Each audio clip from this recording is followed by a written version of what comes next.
How's your new PC, Emma? Is it not new, but I mean, how's it going? All right.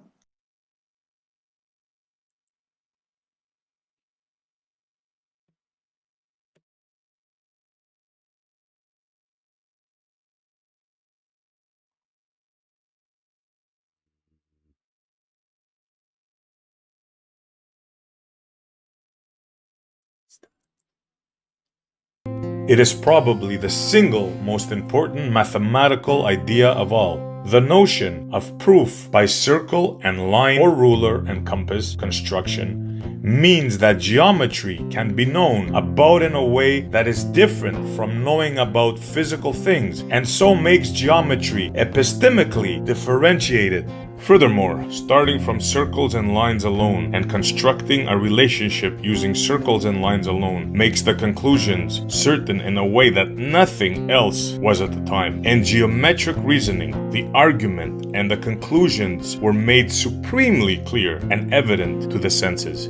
Indeed, the concept of proof, a mechanism that gave a warrant for claiming geometry to be perfectly and absolutely true, made geometry the very paradigm of what we mean true and certain knowledge to be. In effect, in our understanding of nature, true means true, like geometry is true. Come go with me. Open your mind.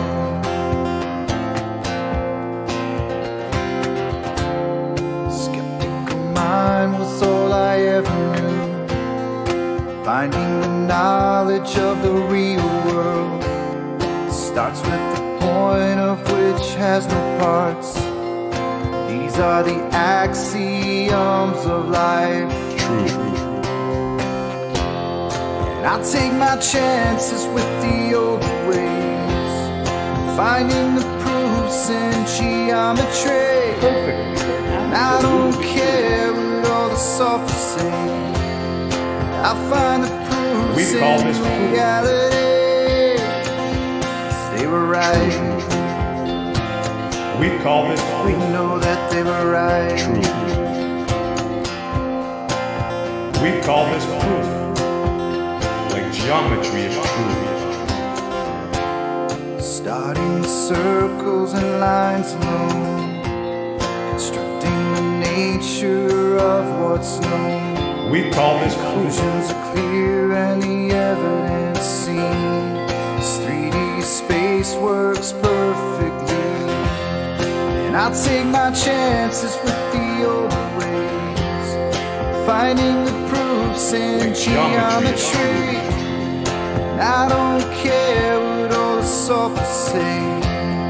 I'll find the proofs in reality. Geometry is true. Perfect. Absolutely. And all around you is sinking sand. You have a place on which to stand. Foundations were already built for you. Absolutely true. Open your mind, and I'll take my chances with the older ways, hearing the words of what the ancients said. They say my words sound like sorcery, but there's wisdom in all honesty. True.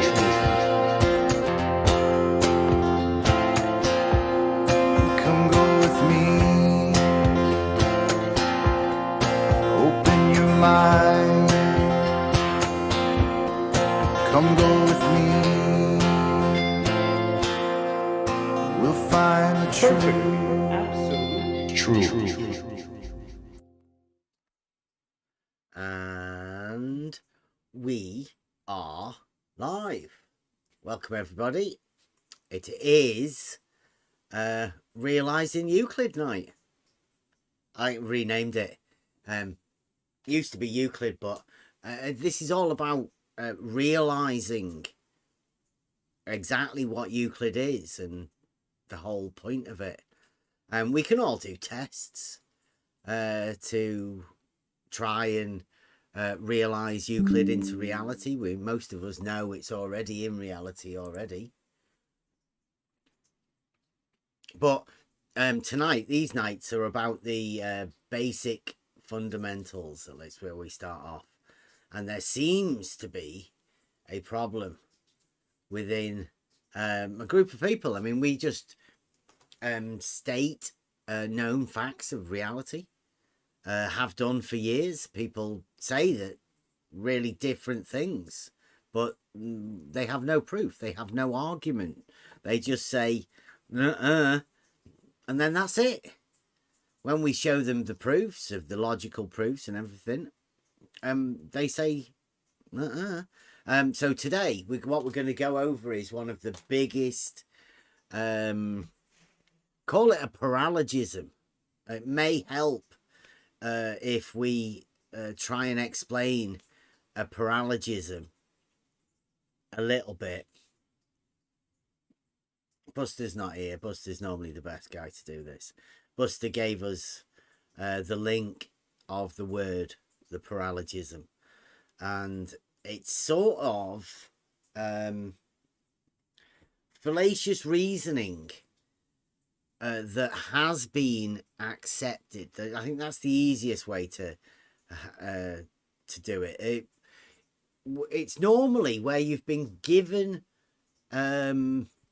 something like out of a textbook or something, some sort of piece of information with no linking or founding to it. It's just a piece of information. That's it. And you accept it as a given, a fact. Trusted whoever it was that delivered it, whichever authority it was that gave it. It is or has been accepted as a truth. You personally have accepted this thing as a truth. Now, you may not have any reason to not accept it, right? But at some point, if somebody points out that this accepted truth that you had might have a problem around it, the true paralogism, it's so hard for the person to look at it, to see where the problem is, that they can't accept it, and there's something in the brain that just stops them from seeing it. So the paralogism is there's something wrapped up that can be quite hard for the individual to see, and you have to be able to rely on people around you. That's why most of this logic and trivium stuff that we do, it's all about communication. There is a need for you to be able to communicate with each other, and the paralogism relies on you trusting the people that are around you to try and work this out, because you can't quite often see it yourself. I don't know how to explain it other than I'll try, and it should be able to come a little bit clearer exactly what the paralogism is and how it occurs, because this particular thing that we are going to go on about tonight is definitely, I call it the great paralogism. That's the globe model. Just accept it for a moment. That a paralogism, something that you've been given, but there's no knowing what it is. When somebody asks you a question, how would you describe something? If there's nothing there when you search your brain for what the answer should be, then the chances are this thing is actually a paralogism. Okay, now tonight is 2D, 3D, and the conceptual idea of what the difference is between 2D and 3D. Now, within what we do here, I'd say can be done quite easily. But the actual the reasoning process will go on a bit longer. But you think about when you do logic and geometry and all of these things, it has to be based in reality. Logic is formed from reasoning, but that reasoning has to take place within reality. It has to be tested. It has to be worked through. So the idea that 2D and 3D may be less similar is rather ridiculous, because I think everybody can see the difference between 2D and 3D. So what you have to remember is that what's going on here, and the reason we're doing this tonight, is purely a result of people not having an argument, but trying to confuse people about some of the simplest things. So the argument started, I think, did it start? Paper, can you, because what I've got in tonight is we've got Euclid to go over. We also have Paper wanted to talk about it from, was it from Friday last week? An ongoing thing, this, I mean. It's going longer. Yeah. And then we've got also from last night, the Brenda and the Rumpus. It's about half an hour clip to go over from last night, because that ties into this perfectly. So can we have the reason that we are even talking about this for anybody who's listening? You know, like, what is the problem with 2D surfaces? I'm guessing there's a difference now, right? We're going to say a 2D surface and a 3D surface and make a distinction between the two. One is 2D, and that's a plane surface, and anything that isn't a plane surface will be considered a three-dimensional surface from us in here. For me anyway.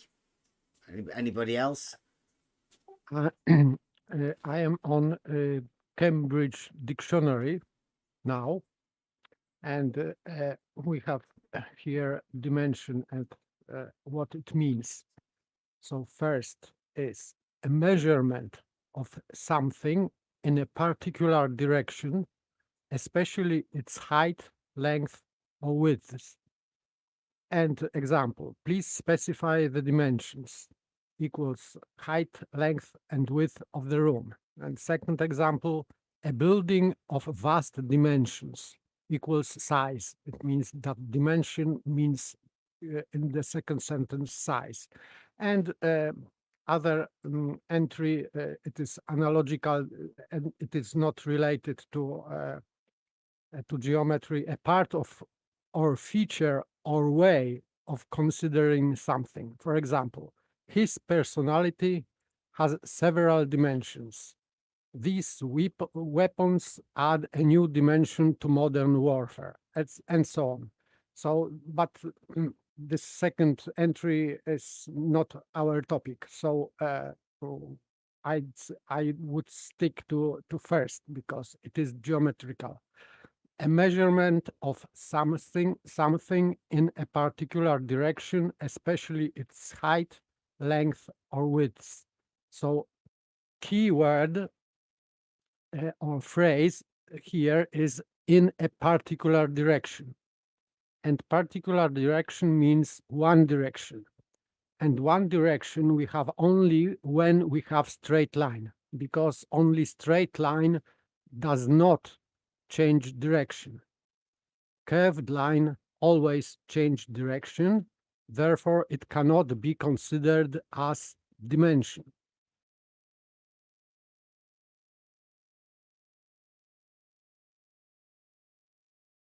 Yes.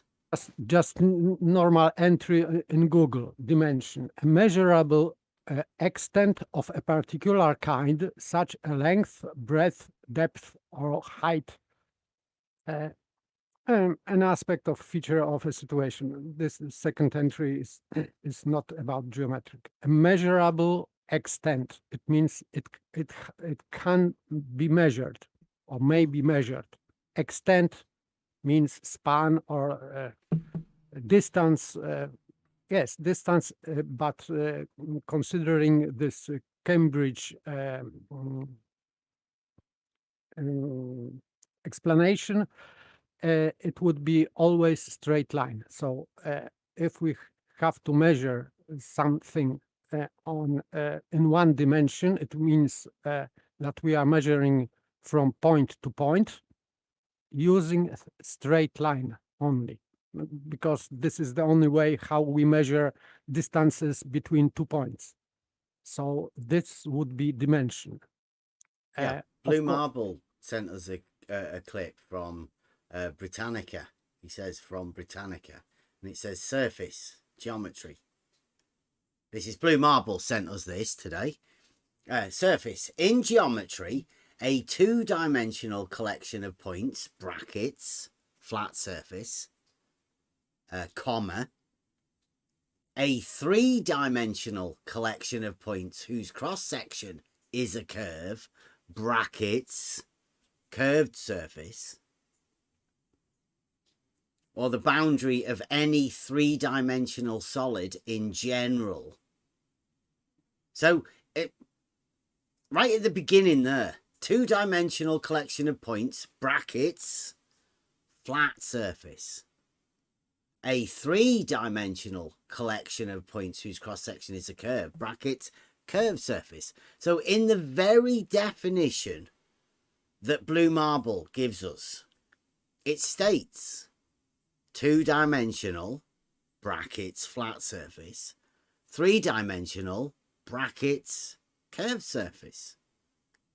I mean, it's obvious. I don't know what Blue Marble and the other people see within the two-dimensional. It says it's three-dimensional. In their mind, a sphere can have a 2D surface. It's totally shocking and amazing. That's the paralogism, right? Hopefully we can get there. Yep. To let everybody know exactly why this occurs. Because the globe guys obviously know where this comes about. But we can get into that in a bit. So which way round do you think we should be doing this? What is the best way to do it? So we've gone over a few definitions there of a surface. Leave it up to the people that are coming in, listening. Do you think there's a difference between a sphere and a circle? I definitely do. Circle is 2D, sphere 3D. The surface of the sphere is not the same as the surface of a circle. They're completely different. Obviously so. So would you rather hear the Euclid, or would it be better? I think it might be a little bit better if we go over Euclid. So get these screens sorted. And in any case, I have ready this Thomas Heath translation and explanation, because he's giving many references to other geometers and scientists, ancient scientists, and he's quoting them about the plane surface. Yeah, with this we've got this is the Euclid, the first book of Euclid, with explanatory remarks by Francis Young. I don't know whether any of you guys have seen this, or Euclid's. Oh, wait a minute. There you go. So this is explanatory remarks by Francis Young. I wanted Emma to read this, or Essie. This would have been good. Imagine it's either Emma or SE reading this, because then we might be able to make a video out of it. It says entered according to an act of parliament in Canada at the year 1871 by James Campbell and Son, the Minister of Agriculture. And these are the introductory remarks, right? I think it's worth going over these because this is realizing Euclid. And this, I think this copy of the book, Euclid to me was pretty self-explanatory, but this helps out quite a lot. Okay, so geometry is the science which enables us to investigate the relations existing between parts of space, whether they be lines, surfaces, brackets, superficies, or solids. The term geometry is derived from two Greek words pronounced G, hard G, the earth, and metrine, to measure. Geometry, therefore, in the simplest acception of the word, means measurement of the earth, little e. Geometry in this form is said to have been first practiced by the Egyptians in order to restore the landmarks that were swept away and destroyed by the yearly inundation of the River Nile. From this germ of practical measurement, if the account be true, geometry grew into a theoretical science. Experimental processes gradually indicating and forming definite rules by which we are enabled to test the truth of any proposition in theoretical geometry by mathematical reasoning, and construct or build up by the use of rule and compasses various forms and figures in practical or applied geometry, to which architecture, engineering, mapping and surveying and other kindred arts and sciences are so intimately allied. The first schools of geometry are said to have been established by Thales 3000 BC and Pythagoras, who flourished 60 years later. The science was advanced by Plato, Exodus and others. Euclid, I don't even know how that one is. Any of you guys, anyone? SE? Eudoxus, Eudoxus. or Eudoxus. Eudoxus. But in Greek, it would be Eudoxus. Oh, cool. It was left for Euclid to bring into a well-ordered and connected chain the first principles of geometry that had been taught by these early geometers. Some historians assign Alexandria in Egypt as the birthplace of Euclid. Others assert that he was born at Tyre. Two different places there. I think Betty might be coming and talking about these. Was it Alexander and Tyre? That other dude with an E? Well, next week we'll get onto that at some other point. It is certain, however, that he founded a school of mathematics at Alexandria and flourished there circa 323 to 284 BC in the reign of Ptolemy, the son of Lagus. At the time of his death is not known, which would suggest I don't think it's a person. I think it's an era. It's a group. His writings were numerous. The most renowned of all his works in his Elements of Geometry, in 15 books. The 14th and 15th books are supposed to have been added by Hypsicles of Alexandria about 170 AD, a monk of Bath named Adelard is said to have first translated the Elements into Latin in the reign of Henry I. Henry Billingsley, afterwards Lord Mayor of London, first rendered them into English AD 1570. So all of these copies that we're talking about, 1570 for English. The rest of it old. A translation from Greek text used in the present day was made by Dr. Robert Simpson, Professor of Mathematics in the University of Glasgow.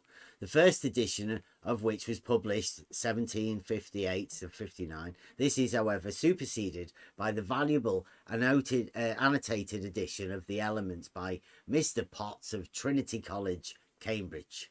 A standard work that is indispensable to the requirements of the advanced student. All boys should learn, and girls, obviously, we don't want to be, this is 1871.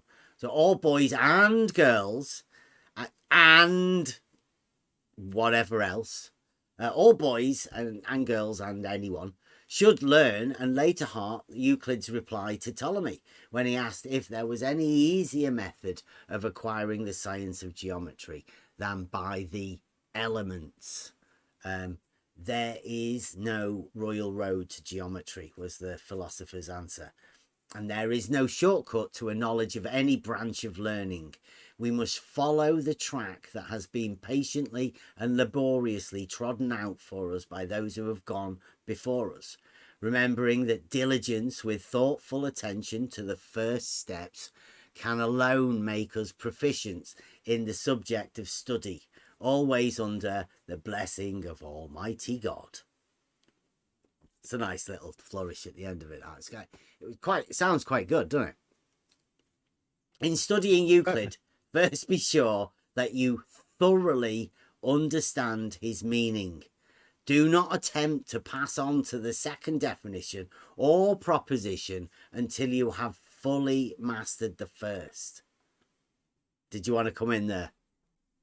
Anyone? Don't jump. Yeah, slowly, always. The foundations. Make sure your footing, your grounding, where you're starting from, is firm. The key word there is mastered. Mm-hmm. Mastered is not just reading it and understanding the words. Mastered means mastered. Mm-hmm. Anybody can tell what mastered means, right? It's experienced, gone through, thoroughly understood. Advanced simplicity. Go over it and over it until you really understand it. That's what they're going to keep going on here. Number 12. Learn the definitions, postulates, and axioms by rote, and associate them in your mind with the numbers affixed to them as they stand in order, that you may be able to repeat any one without turning back when reference is made to it, in any proposition to substantiate the reasoning employed. In going through the propositions, do not attempt to learn them by rote, and never try to repeat them without following every link of reasoning on your diagram. These are very wise words. I don't think anybody goes through this sort of stuff nowadays. I mean, 1871. When you think you are a master of a proposition, lay aside your book and endeavour to write it from memory, constructing your diagram as you proceed, with different letters and in a different form from that which given with the text, as pointed out in propositions 1, 2 and 3, where extra diagrams were given which correspond one equally well with another, with the requirements of the text. This will firmly fix in your mind the method of proof or demonstration employed. I like that one. That one particularly is good. Lastly, remember that your faculties of reasoning and argumentative powers will be sustained and matured by a course of mathematical study. It will enable you to distinguish that which is solid and useful from that which is spacious and flimsy, gold from tinsel, truth from falsehood. This is some good stuff, but this is what Euclid is. That one's good. Yeah. This is what Euclid gives you. It gives you an understanding of the trivium. I think it's an ideal learning tool, because you get to understand the grammar, the exactness of the words. You get to understand the logic, the exactness of the logic. And the rhetoric is how you portray it to people. It's all in one, all encompassing. It's a little bit too much for people, I think, some people. So that's just the beginnings. Now, like he said in that, you should work through these step by step, which I think we've tried to do within our going over Euclid many times. But this one, again, this is somebody else's. It's not my words. I'm just reading them. So don't get upset that I'm reading it. Imagine it's Essie or somebody else.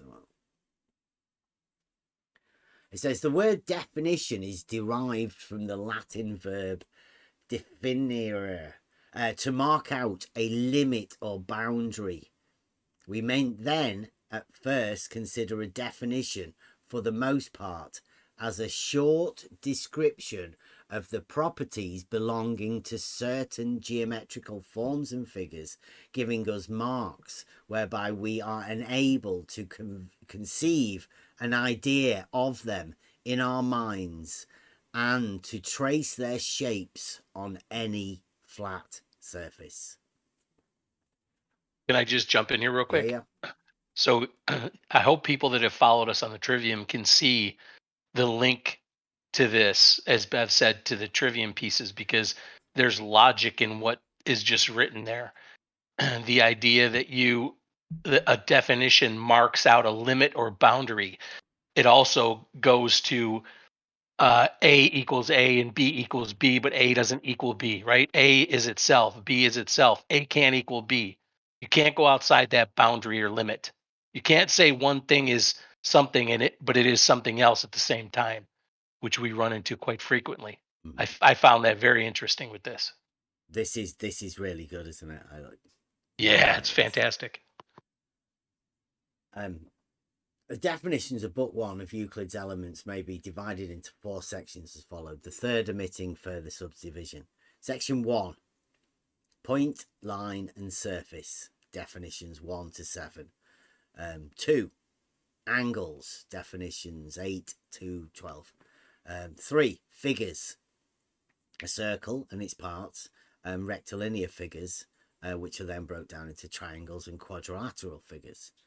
And 4, the supplementary. So we're just dealing with surface, but like it says, you can't just jump straight to the surface. You have to see how you get there first, with a firm understanding of every step, so you absolutely know and you can be sure of the thing. So section 1, point, line and surface. 1. A point is that which has no parts, or that which has no magnitude. He says that's Euclid's definitions, and then commentary from Francis Young. Euclid's point is therefore imaginary, showing position only. We cannot make a point, however small, without size or magnitude. The smallest dot we can make with a pen or pencil must have length and breadth to be visible. So this is only representation. Yeah, quite clearly. The best that we can do is do a drawing of a line, and that has to be seen. So, I mean, it's obvious, but somebody said it, right? A line is length without breadth.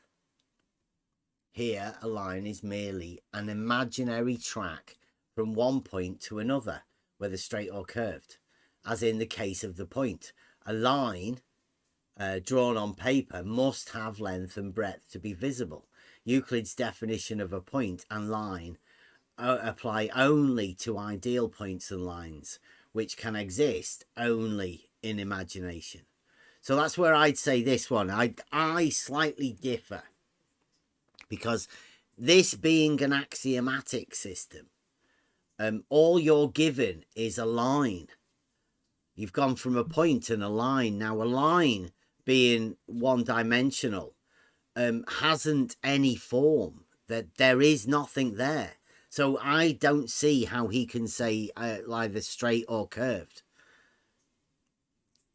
Within geometry, later on you can say that, but at the minute you've only gone from a point and a line. Within the axiomatic system, there is no form to this line. It's just a line.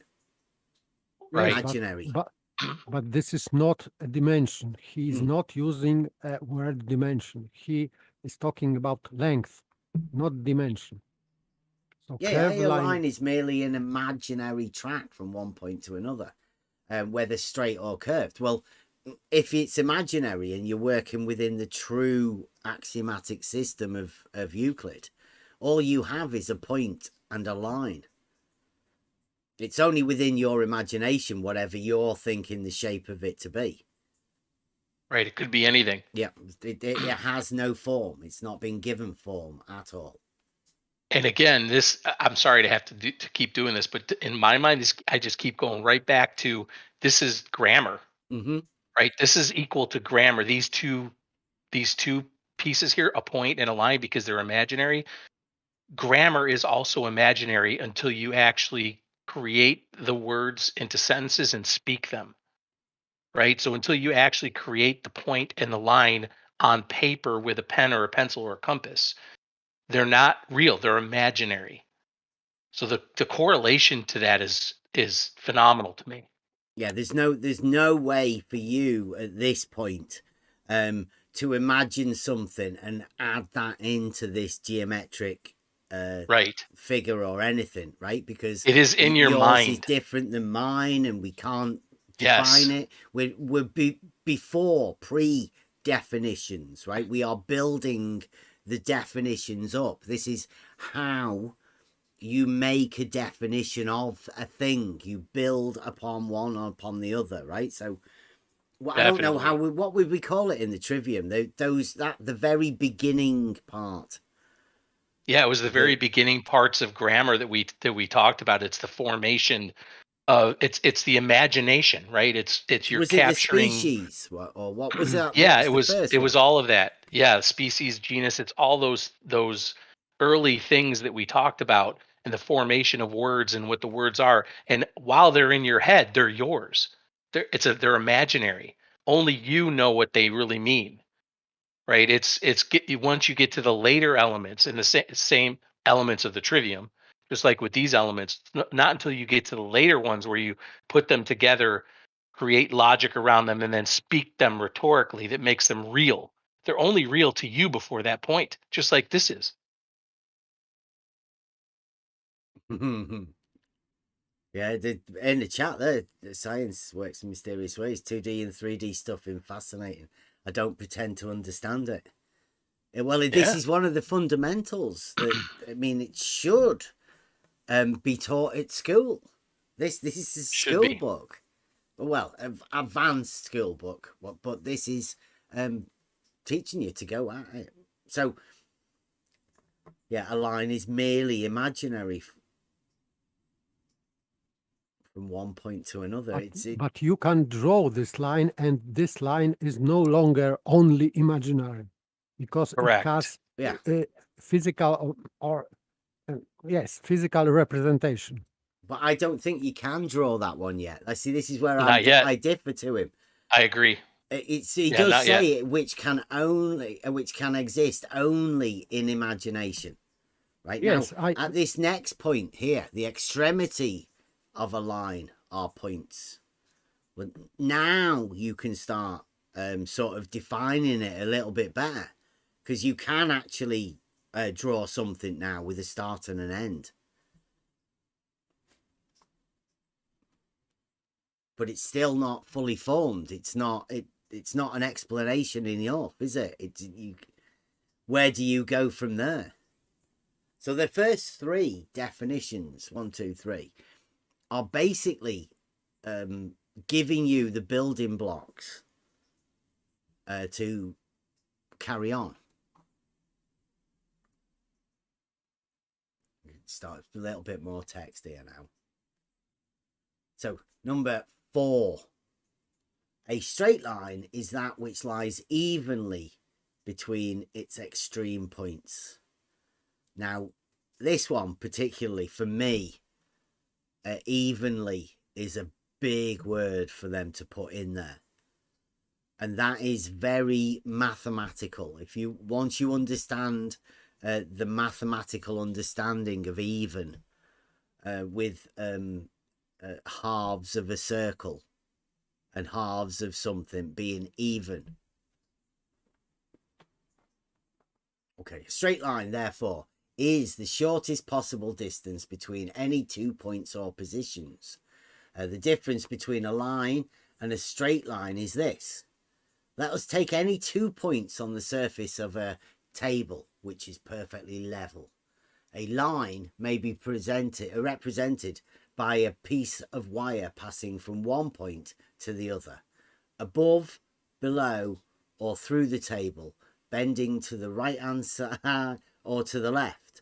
But a straight line between the same points is one that may be traced with the aid of a ruler on a flat surface of the table in a direct course, without the slightest turning to one side or the other. Straight line. Do you like that? It's hard to explain a straight line, isn't it? That was pretty good. Mm-hmm. For me, it is obvious. Well, yeah, I And know it is. that's but why to write that's why it is hard to explain, because the simplest things are very often hardest to explain. Yeah, axioms are sometimes difficult to write out, self-evident truths. Yeah, well, I would say with this is one of those things that could possibly be considered a paralogism, because you sort of know what it is.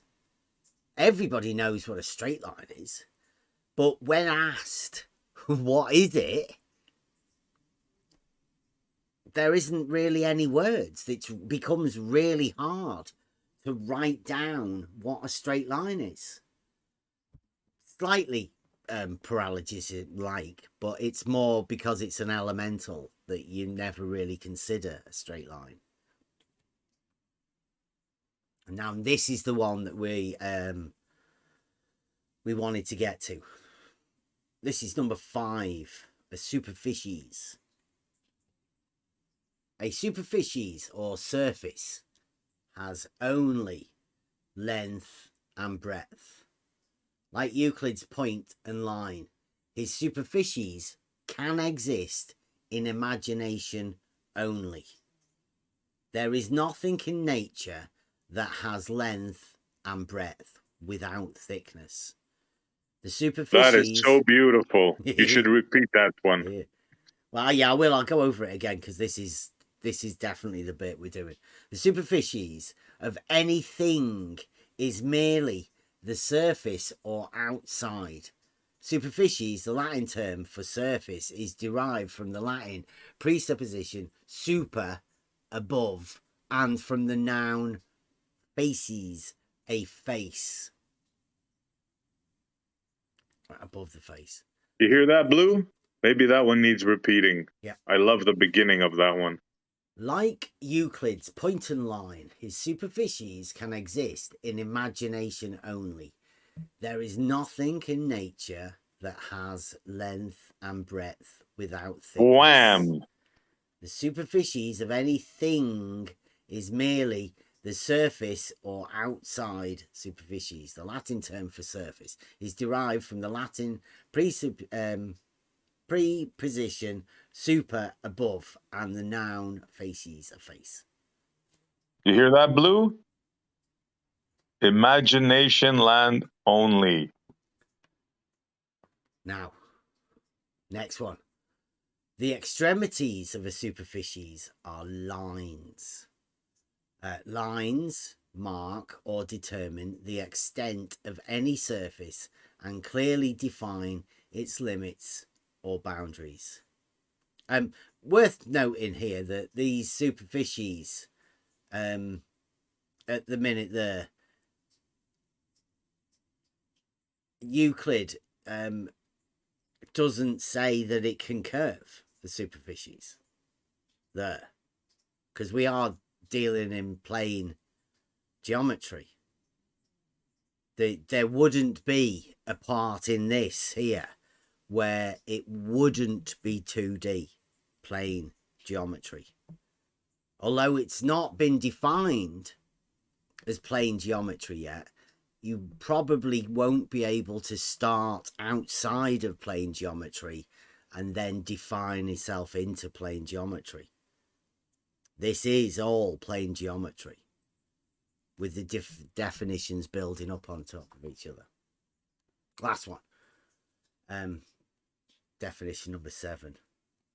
A plane superficies is that in which any two or more points being taken, the straight line or lines between them lies wholly in that superficies. The surface of a level table or floor is the best example that we can have of a plane superficies. I'll read that again. The surface of a level table or floor is the best example that we can have of a plane superficies. Isn't that strange? Level. Yeah, level is the best that they can have. Example of a plane superficies, a level table. Imagine that. The word plane means even or level. Hence, the reason why the instrument with which the carpenter renders the surface of a rough plank even and level is called a plane. Bear in mind the difference between a superficies and a plane superficies. The former may be applied to the surface or outward face of anything in nature, however uneven it may be, but the latter can only be used when we are speaking of the surface of a thing that is perfectly flat and even.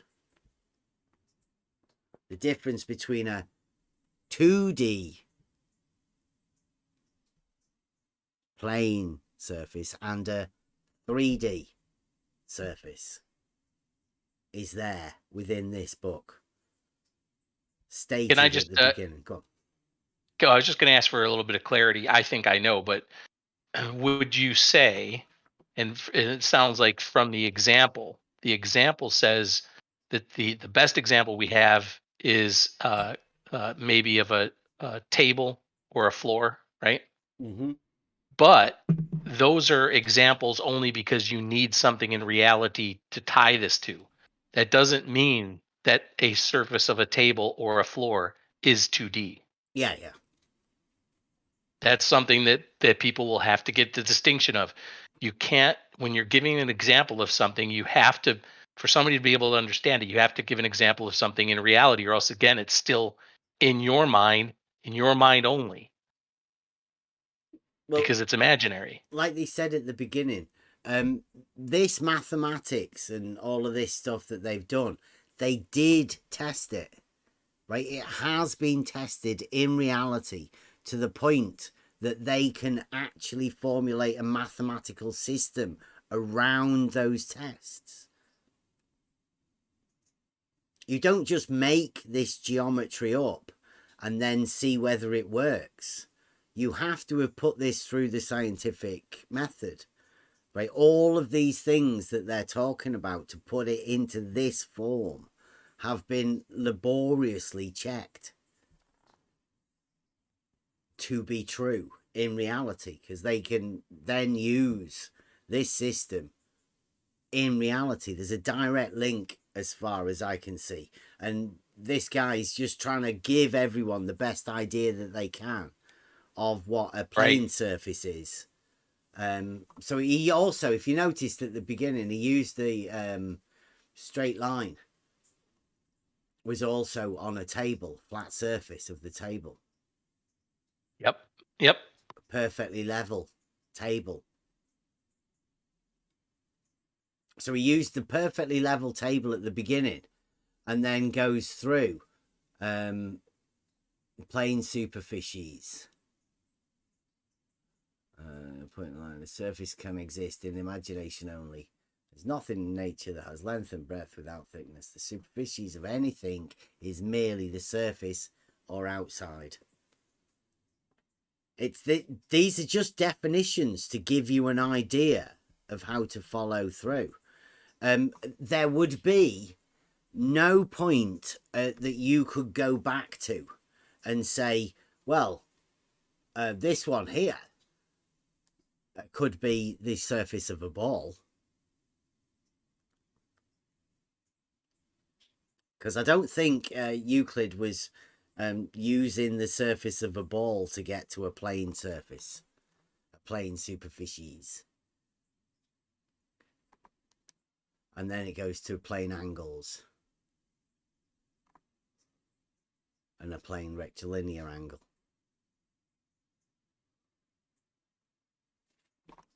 Okay. So that is Euclid. Has anybody got any problems or any reason to think that when Euclid was talking about this superficies here, he was talking about a ball? Absolutely not.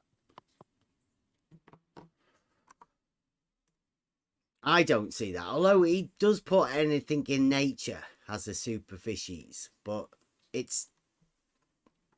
has only length and breadth. Where's the curve in the third dimension? That doesn't exist. It's not Yeah. there. It's No not such even object been defined exists. into existence, has it? No, how can it be? Give me a 2D object.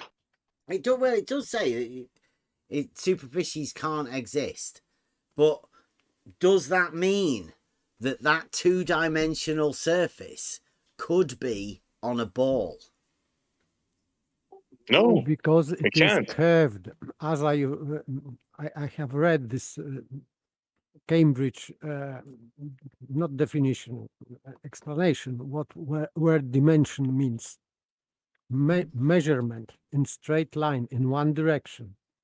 So even if curved line is if there is curved line, we cannot say that we can measure along this curved line dimension. Only with straight line we can measure direction dimension. So that's why he is not talking about dimensions.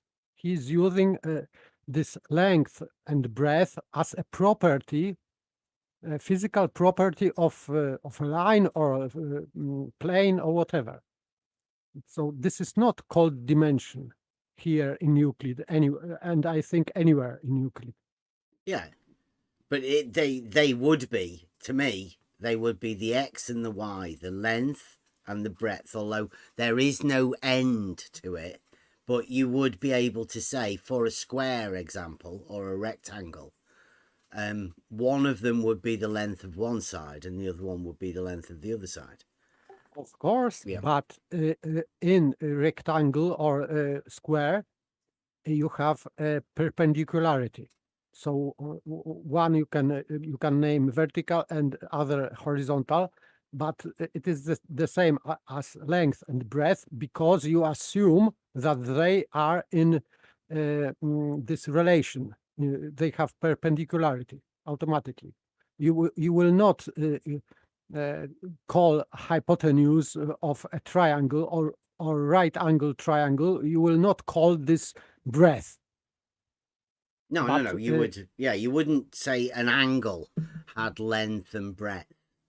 You know, like when you think of this, it's just literally length and breadth. It's like the length of something and the breadth of something. Yes, They're so natural length. things, aren't they? So if you have two, length and breadth, it means that breadth is 90 degree to length, always, Yeah, never otherwise. but because it's not stated yet, it doesn't mean it's not that when you're thinking about it, right? Just because it's not stated that the superficies isn't a plane superficies, just because he's just said length and breadth. I mean, it's obviously it is a plane, but you need to use the axiomatic system of first stating something and then building upon it. I think, Kevin, when we did the trivium, that's what you do to the next step, isn't it? You say what came before it, what's similar to Yes. the before, and then you say what's different with the new. Correct. Correct. And that's how you create the definition. Yeah. You Yep. have to start from somewhere and build up. And that's, to me, that's what this Euclid system is. It's teaching you the trivium within an entire system, right? The geometry's in there, obviously. The logic's in there again. But the links for the trivium to be able to do this, I think, is within the building of how you build the definitions of the grammar. It's got everything in here for me. So yeah, to me, when he says it is length and breadth, that doesn't mean it's a circle, it's a sphere. It means it's just length and breadth. Like you say, it's two lines of a square, two arms of a triangle, without length, without the dimension of length or breadth, but you can see the formation of it. Like paper says, there's a right angle relationship there, which comes in later within the definitions. Do we need to go over any more definitions, or is everybody okay at that? Yeah, this is great. Some Okay. some of the folks in the YouTube chat don't like it, but I know, it's very whatever's going crazy. I know he's one of the ones that has been leading the 2D charge, but it's not. Yes. There's no mention of a third dimension for 10 books. There's no way he could have actually skipped past it to completely forget about it until later on. There is only 2 dimensions in this. There is only plane geometry. In definition 5, he didn't go into 3D land. He didn't add an extra dimension in for the definition of a surface there. Now, let me get into... Anyway, I have on definition 7, I have some explanations. Okay. in Have it. you got any clips you want to put into the chat or anything? I'm back on Discord now, so we can go in. Definition 7. Plane superficies. Yeah, have you got another link? Paper, or do you want to just voice it? I'll put it back on screen if you want. Link, it would be whole books. So Do you want me to put the other one on screen then while you're going over this? A plane surface is a surface which lies evenly with the straight lines on itself. And the Greek follows exactly the definition of straight line, mutatis mutandis. It means with in analogy. So this definition is analogical to the definition of the straight line.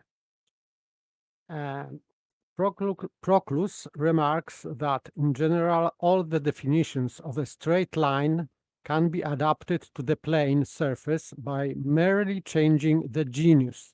genus. So instead of line, we have just surface.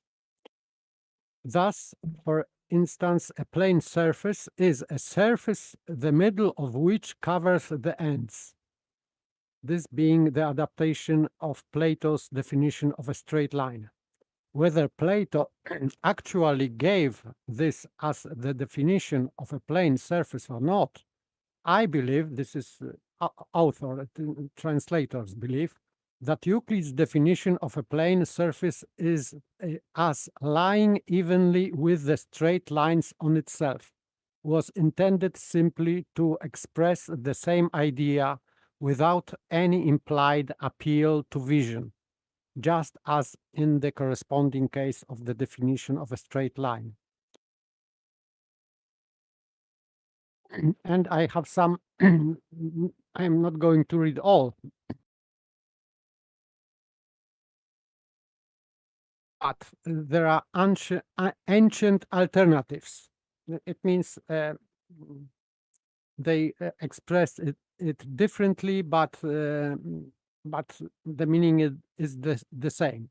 The other ancient definitions recorded are as follows. First, the surface which is stretched to the utmost, a definition which Proclus describes as equivalent to Euclid's definition on etc. Heron, a surface which is right and stretched out. Words, okay. Right is straight. Yes. And another, the least surface among all those which have the same extremities. This is one of Proclus's. And Heron, a surface all the parts of which have the property of fitting in each other. Next, a surface that a straight line fits on all parts of it, or such that the straight line fits on it in all ways, i.e., however placed, and so on. So they the meaning is the same. Plane with straight lines. You can produce any straight line in any direction, and it will be not curved by a curved surface. Lie wholly within the plane. Yes, Yeah. yes. Yeah, I think the idea of two dimensions is only come from that. Length and breadth. That's where the two dimensions, the idea, the conception of two dimensions comes from. From this, length and breadth. And the X and the Y. It's all mathematical, and I think it all comes from these sort of books, these sort of definitions. Remember, the definitions have been built up from a point and a line, and we're only at surface. We're only, so many definitions in from an axiomatic system that started off at nothing.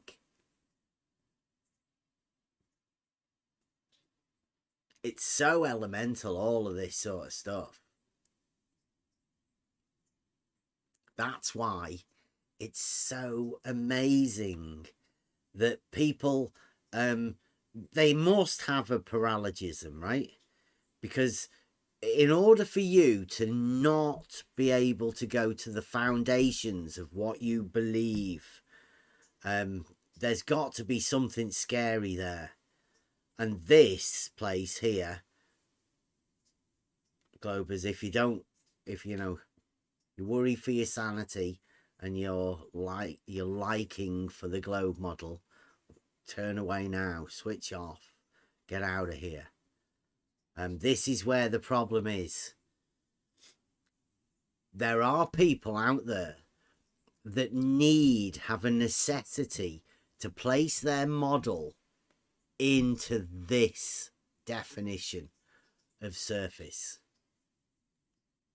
The one that comes just before a plane surface, the surface.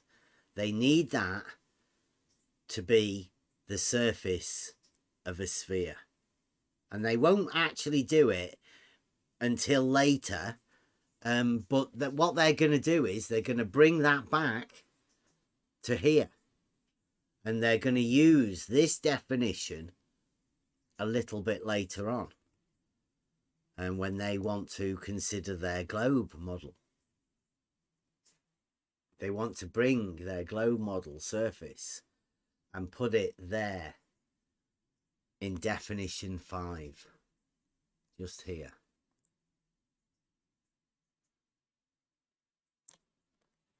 That definition there. They are going to have to put their globe model there.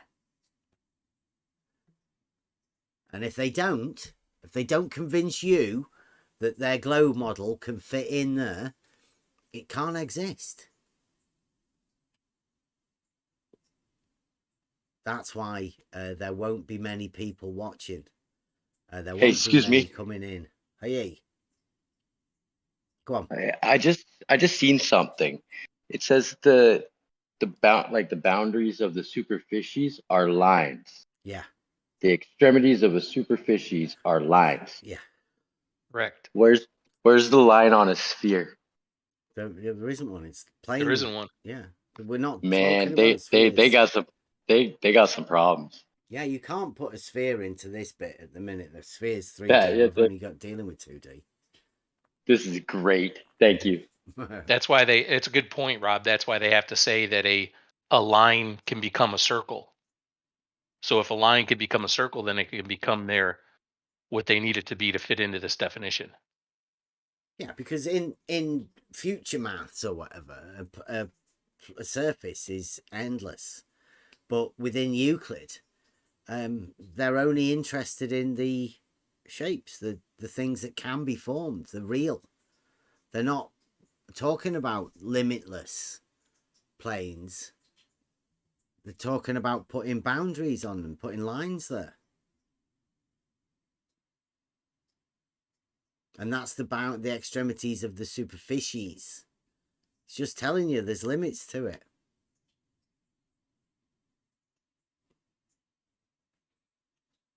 It's interesting the way that this is built up. Go on, sorry.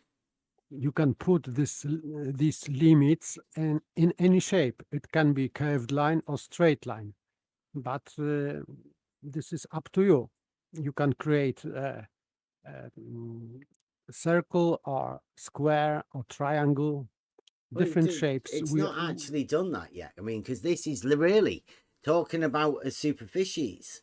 It's not saying the shape that you can put on the superficies. This is literally just, there are extremities of the boundaries of the superficies. The superficies could be the thing that you're working on, which you then draw a circle on, right? Does the boundary of the circle become the boundaries of the superficies? Like, I don't know whether you can do that at this point. We are literally not going beyond that. We're at the point where we're talking about just the superficies. Yes, I think that Euclid was talking about that you can have limit of a plane, and this limit would be a line. Yeah, that's it. It doesn't Definitely. mean that you necessarily need this limit. And the same for me was with the line. The line could be endless, but you can put 2 points on the line and cut off rest of the line, and it would be a section of the line, so it would be extremities. But you are not forced to do that. It's just he's explaining what extremity of a line is. If it is any extremity, that would be a point, not something else, for example, plane, but point. If you want to cut off the line, you need point, nothing else.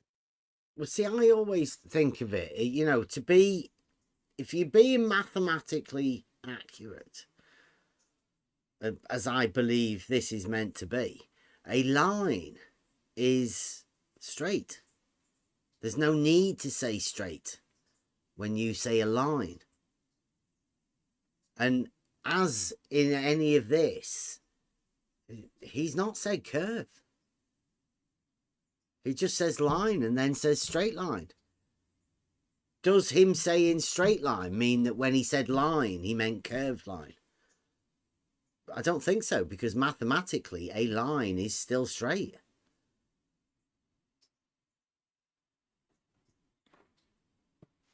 I am not sure about that, but still, a line which can be dimensioned as length, because we are measuring length with as a dimension with a straight line.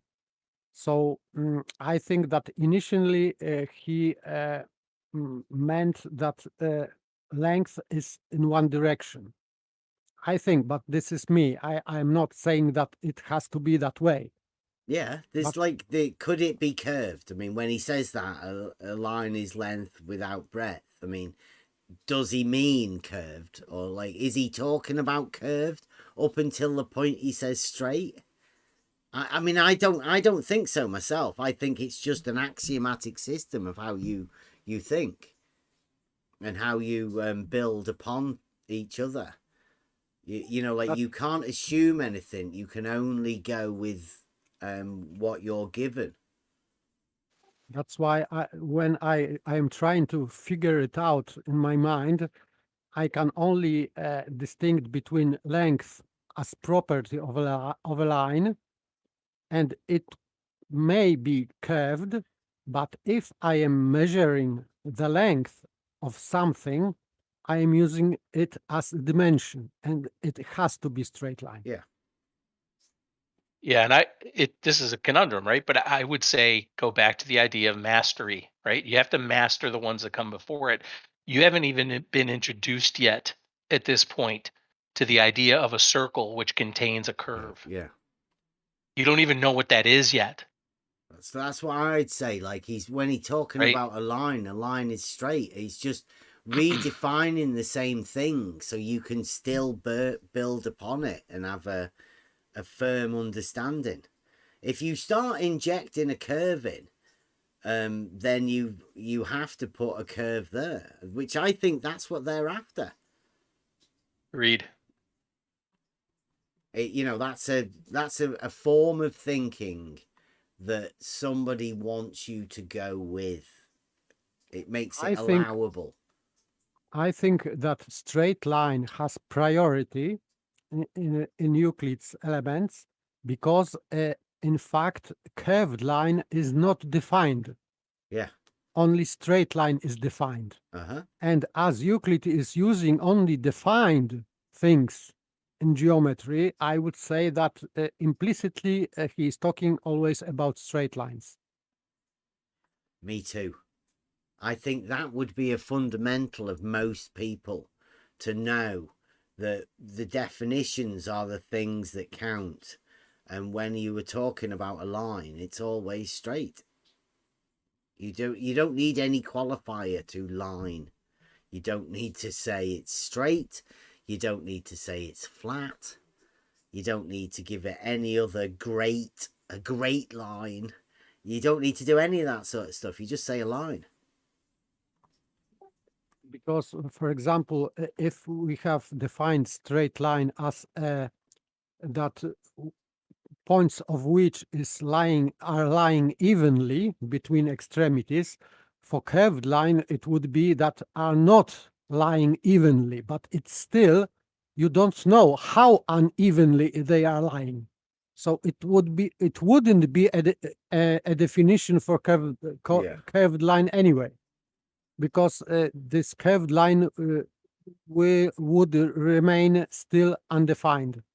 Because in which way they are uneven? Because there are many ways of being uneven, but only one way to be even. That was one of the things I can remember coming into. I think it was spot on when I started doing it.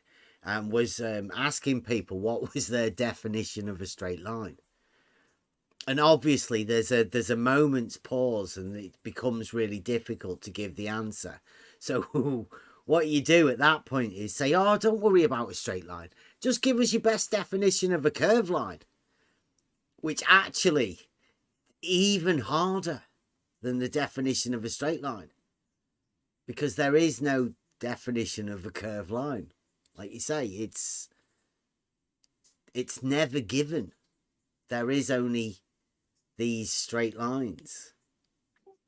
The only definition I can draw from this straight line definition is that this is not straight line. So this is very handicapped definition at most, but still, honestly speaking, it is not definition at all. The point of this is that this superficies or surface has only length and breadth. It doesn't have a third dimension. There is no curvature to this plane. Just because it's he's talking of the next one is a plane superficies, doesn't stop this one from being a plane superficies.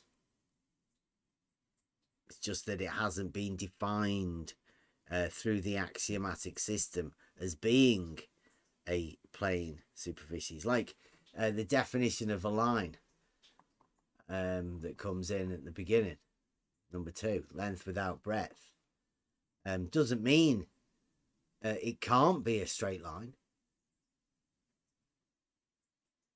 just because the straight line's defined a few definitions further on. Right, so given that, then the problem would be, I have to go back to Discord,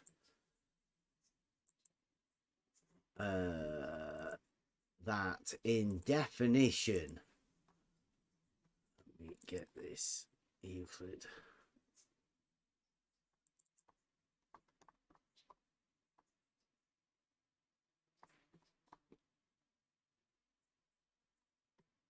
There we go. Right, so here we have, this is book 11. We're on the Discord now, guys. Book 11 now states, because this is, we have done a massive leap that I don't really like doing, but you use everything that you learn in the 2D plane geometry of the first 10 books of Euclid. You go through circles, you go through prime numbers, there's all sorts of stuff involved in those books, to end up at book 11. Now, book 11 is 3D, obviously, because we have the definition, number 1. A solid is that which has length, breadth, and thickness. There's the 3. It's added an extra dimension in there. There's an extra, you have to call it a dimension at this point, don't you? You couldn't say an extra magnitude, could you? In order for people to understand, at this point, length, breadth, and thickness are the 3 dimensions, and they are all perpendicular to each other. Yes, they have to be perpendicular, because otherwise they will be overlapping. So it would be nonsensical. Yeah. Because if we have curved line, they are, for example, if this curved line is straight in the beginning and going vertically, but is curving into horizontal, it means that it has 2 dimensions, and that would be nonsense. Yeah. So that's why I distinguish between property of the line as a length and dimension. So it has to mean that these dimensions are in specific directions, 90 degrees to each other. It has to be that way. So there's 3, which means that a redefinition, obviously, That's why the redefinition comes in. Now, definition number 2, book 11, solid geometry. That which bounds a solid is a superficies, a surface. And since within this geometry, at least where we are at the minute, he's only going to be drawing straight lines within this. Then you could say it's 2D superficies, or you could say it's a 3-dimensional superficies, because if it was only a 2D superficies, then there would be no redefinition needed. He wouldn't have put it here. There would have been no need. It wouldn't have needed to have changed at all. But he says that which bounds a solid is a superficies. Now, the globe proponents would say that means it's 2D. That's everything that's surrounds a 3-dimensional is 2D, which to me is ridiculous. There's no need to redefine it. If that's what is going on, why would he say that? I think I smell trick here, because, for example, if we have a cube and we have XYZ coordinate system, so one surface, we have 6 different surfaces which are squares. Mm-hmm. So one square we have on X and Y, let's say it would be front, and the bottom would be X and Z plane.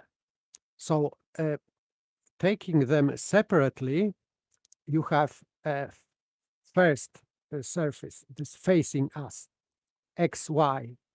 It is 2-dimensional surface, and XZ, this bottom, is also 2-dimensional as first, but the difference is that they are different in 1 dimension, because one is Y and one is Z. They are sharing, for example, one X dimension, but they are different in the other dimension. So totally, taking them all, they are in 3 dimensions, 3 different dimensions. And taking even separately one surface of the cube, this front one and bottom one, it would be still different dimensions, because first is XY and second is XZ, for example. So they are in 2 dimensions, but 2 different dimensions. And there's always a space between them, right? There's 2 parallels. Yes. With a, like they are the same, right? There is 2 surfaces or 2 squares the same, but with a difference, a space between them. So you can't say that they are the same surface, which and also they are bounded by lines. Yes, of course. Yeah, so but the definition in different dimensions.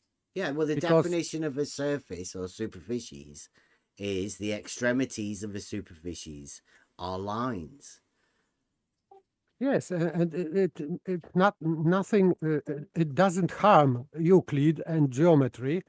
But the trick is that people are confusing that these two dimensions are not the same dimensions for every surface of the cube. Yeah, because they are 2D different. for the cube right now. The cube has square sides, and there are two parallel, right? The same, the opposites. For a sphere, because they're in the chat crying again. They're talking about the surface of a sphere. Now, the surface of a sphere is the superficies of a sphere bounded by lines.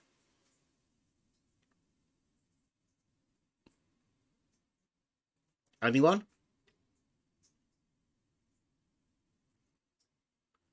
No. How can a line bound a sphere? Yeah, there is no lines at the extremities of the surface of a sphere. So it can't be a superficies in that way that a 2D length and breadth superficies is, that is bounded by lines. Not a straight line anyway. Okay, so you cannot take this definition from book 11 for the solid and place it at the beginning of book 1. Well, that would be ridiculous. But you, in turn, you can't also take that definition of a superficies of length times breadth and bring it into book 11 and pretend it's the same thing again. That's ridiculous. Blue and the count in the chat. That is not the definition. That is a redefinition of a superficies, which also takes into account the two-dimensional figure of a triangle and a square and all of these different forms of the different shapes and the solids, the Platonic solids that can be made within Euclid. They all have faces which have 2D plane superficies. The surface of a sphere is not the same as a plane superficies of every other shape. It's unique. So I don't know why, but I mean, I know they will. They'll still want to do it,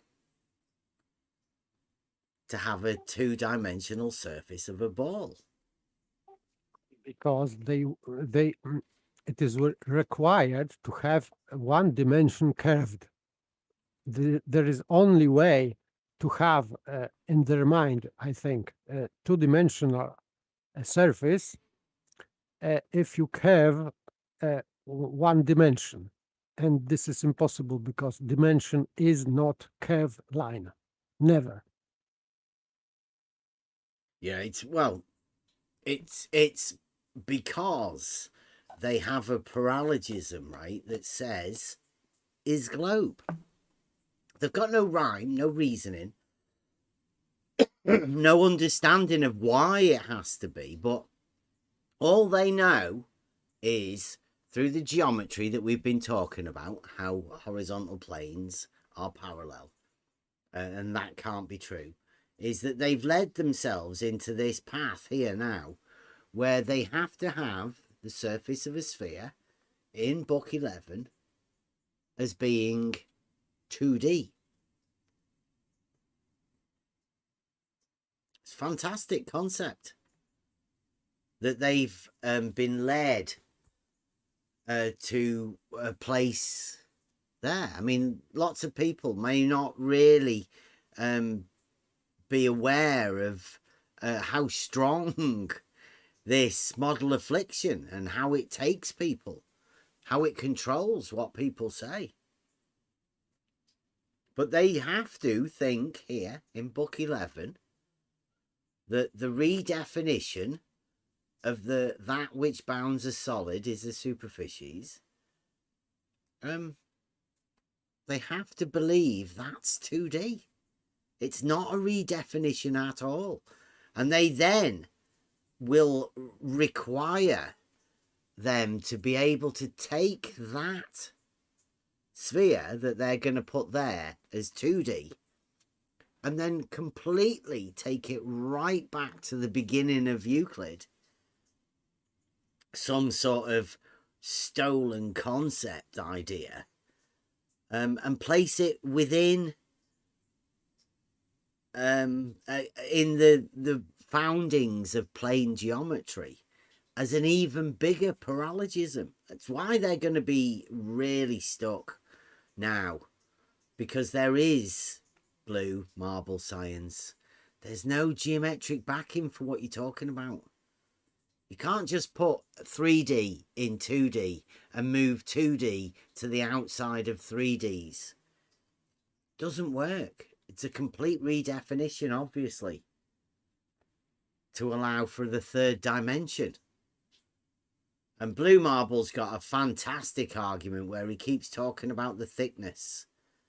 Well, yes, but if a circle's 2D, and if you want to think a sphere is a circle, then it's at least 4 of them. 4 circles. Work out how you're going to do that. If you're looking at it on plan, there's 2 circles that you want to think there's 2D.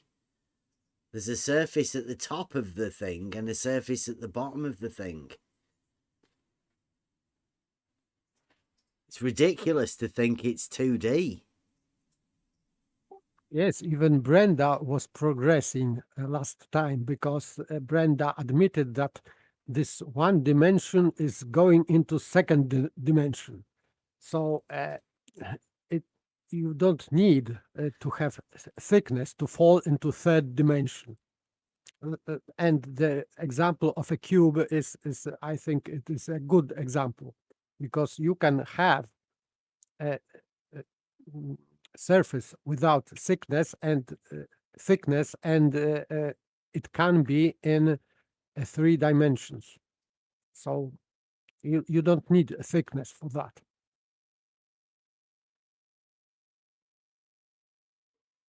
Right, so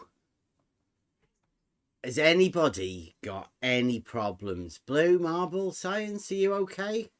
Can we take it that you're completely with us now, that a sphere is definitely 3D and the surface of it has to be 3D? I think particularly that which bounds a solid is the Superficies was wrote specifically with the sphere in mind, because otherwise there would be no need for them to redefine a Superficies within this. The only reason they would need to do that is to say within a 3D figure, a sphere, a curved surface is that which bounds it. It just wraps around it.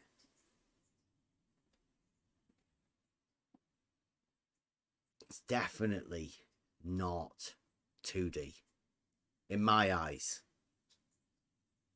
I can't see why in the second definition in book 3, right after the fact that he's just added the third dimension in, he would go back to saying there's no need for us to redefine the surface, just keep it exactly the same as it was. Doesn't make sense. Right, are you ready for Brenda now then? Because last night was, oh yeah, Mike Jones as well, yeah. Superficies is superficial, super, beyond, above face. Yeah, above.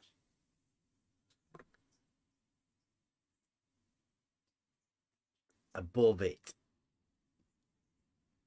non-existent. And for Blue Marble, if he's listening, because maybe at the beginning he wasn't, Cambridge Dictionary, and what is dimension? a measurement of something in a particular direction, especially its height, length, or width. Particular direction, one direction, and on the ball, this direction is curved, therefore it cannot be one direction. Blue marble science doesn't need thickness for being in three dimensions. Sorry. Cambridge Dictionary states very clear, in a particular direction. If you are changing direction, you are changing dimension. Simple. Good to see you back, Larry. Larry's in the chat. Larry says, if a sphere's surface is 3D, what's the fourth dimension to define depth in the sphere below the surface? No way he asked that question. Yeah, serious. Wow.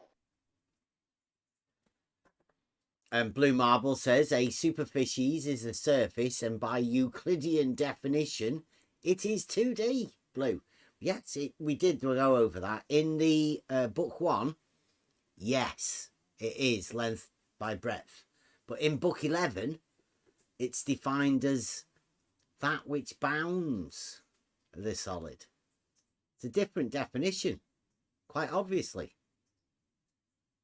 because of the extra dimension that's been added in. But I know, Blue, we might have surprised you by actually going over the foundations of Euclid and talking about 2D. But when we've been talking about doing our tests and everything, we've always been talking about book 11, solid geometry, real geometry, in reality.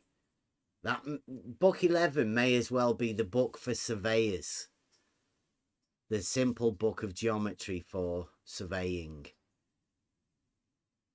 So yeah, definitely have a look into book 11. You'll get out of that 2D conceptual where you've done all your training and you know how the principles of 2D geometry works. And then you get the chance to actually apply those 2D principles of geometry into reality. It's a fantastic way of learning. And along the way, you get to learn trivium with your words, your grammar, your forming of definitions. And then you learn the structure, the propositions, the logic, how to do them. And how to talk about what you're doing, to portray it to other people. Talk about the benefits of that in reality, because that's where we use this. All of these skills for the trivium, for logic, for argumentation, the rhetoric, it all gets used in reality all the time. Which is where we like to stay. We've always said that in this server. We like to talk about reality. We prefer it if you can try and stick to reality. Hard for a lot of people because they want to live in conceptual 2D places. Like it's completely imaginary. Doesn't actually exist.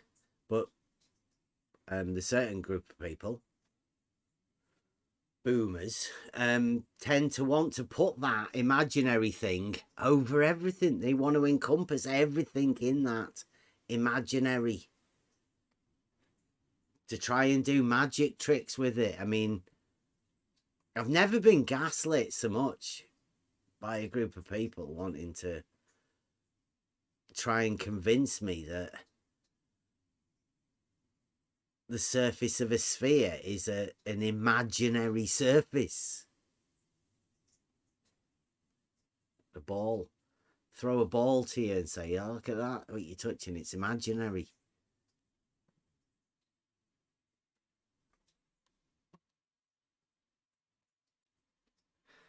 Blue Marble, he's very good, thanks, Mike. Yeah, I did say that the globe model is based around this. Me and Mike were talking about this months ago. How best to approach, how to deal with the fact that boomers will get so upset at the fact that you tell them a ball is 3D. The surface of the ball's also 3D. Imagine that. Look at them. It's idioties to think otherwise. We get that. Let me just get that. It's a nice one, that. Thanks, Blue.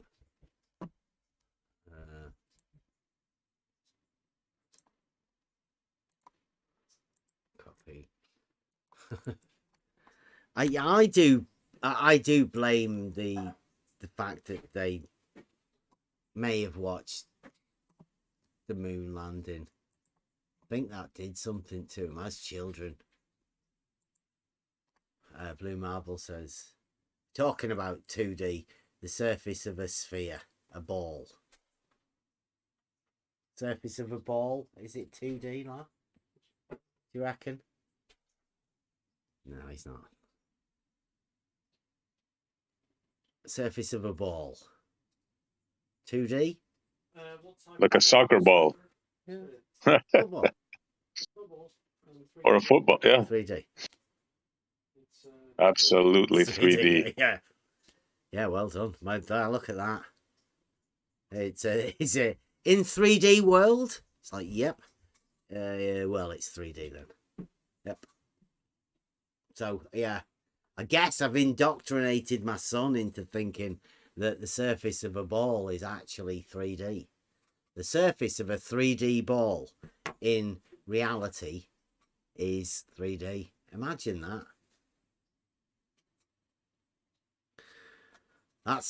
That'll get him far in science, right, Blue? Well, like real science, not like this newfangled blue marble science type stuff. I mean, that'd be ridiculous.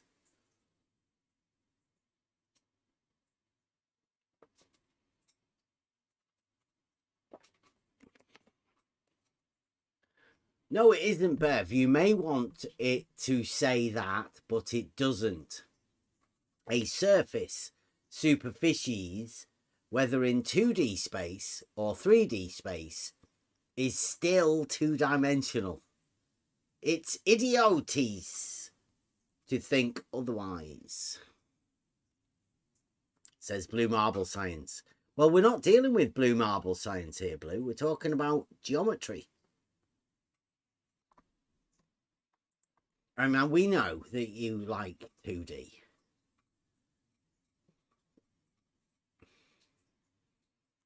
Let me get the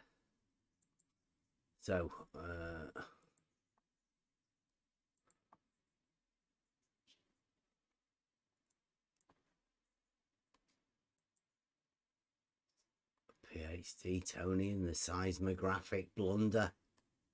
I've got a load of stuff for Blue that we had out today. That's something that we might need to go over.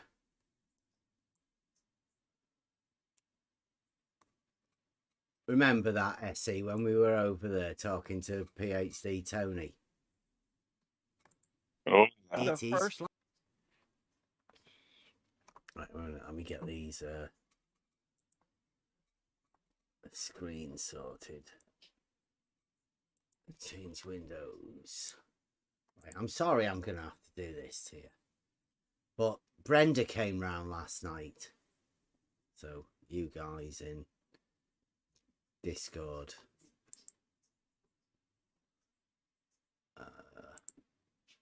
May have heard it last night. Anybody who was watching last night, you didn't have your fill of Brenda. I mean, it's normally a bit too much to listen to, but I think last night we did quite well. Sticking to the argument. It was trivium night. So the idea was to try and keep them on the argument. But Brenda came round. Let me just see whether we can find it. I want to try and get the entirety of Brenda coming in and That's the first premise. No, I have a proof that it is definitely not flat. There you go. Yeah, but your So proof I cannot be a flat earther with a proof that it's definitely not flat. It's okay. Brenda is a you green don't- alien. Brenda is a green alien. Okay. You don't have a proof that the Earth is not flat, Bev. Yes, I do. Of course I do. No, you don't. It's been Yes. demonstrated to you to be a fallacious argument. Okay, so last night we were talking about sort of like the way this all relates to what we're talking about now. Obviously flat is 2D, at least to my understanding. Flat in reality is as close as you can get to the two-dimensional geometric understanding. Obviously 2D having no thickness can never be achieved in reality. It just can't. But flat is as close as you can get to that geometric understanding. So that flat is a reality version of a plane surface. So I say to Brenda, the Earth definitely isn't flat. I live in a bit of the UK that is called a coastal plain. Therefore, meant to be. Well, we've got a canal that goes 27 miles without locks. So you would consider that a plain. It's called a coastal plain. But the land goes up and down. It's definitely not flat. Observably not flat. So I say to Brenda, I have a proof that it's not flat. And Brenda is like blue marble science and whatever, and all of the others that are going to start writing paragraphs about stuff. All of those people obviously get into a bit of a frenzy when you talk about a plane, flat. It's a trigger word for them. I try not to use it too much. I don't know what Blue's talking about, actually. It's a little bit off-putting. I'm pretty sure I read through the entire definition at the beginning. Did Blue Marble miss it? We did go over it. And this is the bit that Blue Marble doesn't really like. Just rewind it back to the bit where I actually said that, Blue, and I went over the bit of that you want to hear about, the 2D, the plane bit in book 1. But we've gone into that. We're now dealing with reality, Blue. We're into the greater solid geometry, 3D world, reality, not book 1 and the definition of the concepts of our understanding of what a plane is. We've gone on from that. So I'm explaining to Brenda that I have a proof that it's not flat. And Brenda's now going to show you exactly what Blue Marble's doing right now. And the process, the mental process that goes on. Because me, Bev, saying it's not flat becomes a problem. To Blue Marble, to Brenda, our understanding of the difference between 2D and 3D is obviously a problem to people. They get very emotional about it, let's say. You could almost say triggered. But, this is where Brenda's going to go now. Listen to this. It's not flat. No, that the argument is fallacious. Is Brenda a flat earther? I think so. I think it must be. Brenda I don't doesn't think want everyone to hear of an argument that says it's you understand not what flat. I said, Bev? I don't think You un- everyone else is enjoying this conversation, I but know. Do you understand? Do you understand what I said, Bev? You claim that you have an argument that the Earth is not flat, Yes. and it's been demonstrated to you that your argument is not sound. What No, the Beth, argument that it's Beth not is flat. arguing that Earth is not a globe. It doesn't mean that Earth is flat. No, Just no, I means no, that no, I didn't Earth- haven't say made that. no, I haven't made an argument that it's not a globe. I've made an argument that the Earth is not flat. Yes, I understand, and that it's been shown to you that that argument is not sound. What do you want it to be flat? Okay, so here what I'm doing is I'm trying to not attack the globe model. I know that these model afflicted globe model enthusiasts get very, very defensive whenever you mention their model. So again, I try not to attack, because I know Brenda is a globe fanatic, heavily globe fanatic. So I'm trying not to do that, and saying to Brenda, I'm trying to get a bit of camaraderie between me and Brenda, trying to get Brenda on team, and saying that I have a proof that it's not flat. That's simply it. Flat, Brenda. How does that follow? Well, because if I have an argument that it's not flat and you say it's a fallacious argument, but it's stating that the Earth is not flat. So you realise you're arguing against the statement the Earth is not flat. No, I'm not. It doesn't sound like it to me. No, I'm stating, Bev, that your argument is not sound. This is statement, not this is statement of fact. I can get you You know- the one I think that Brenda's talking about, right? Let's have a look. It's in the. But I still think that Brenda is confusing argument with statement of fact. Statement of fact No, is something else. I'm No, not. it goes like this. It states, if the Earth is flat, then there will be no measurable change in elevation. There is a measurable change on the vertical datum. Therefore, the Earth is not flat. Yeah, that's not a sound argument. It Yes. is. It Yeah, is it's very modus sound. No, it isn't.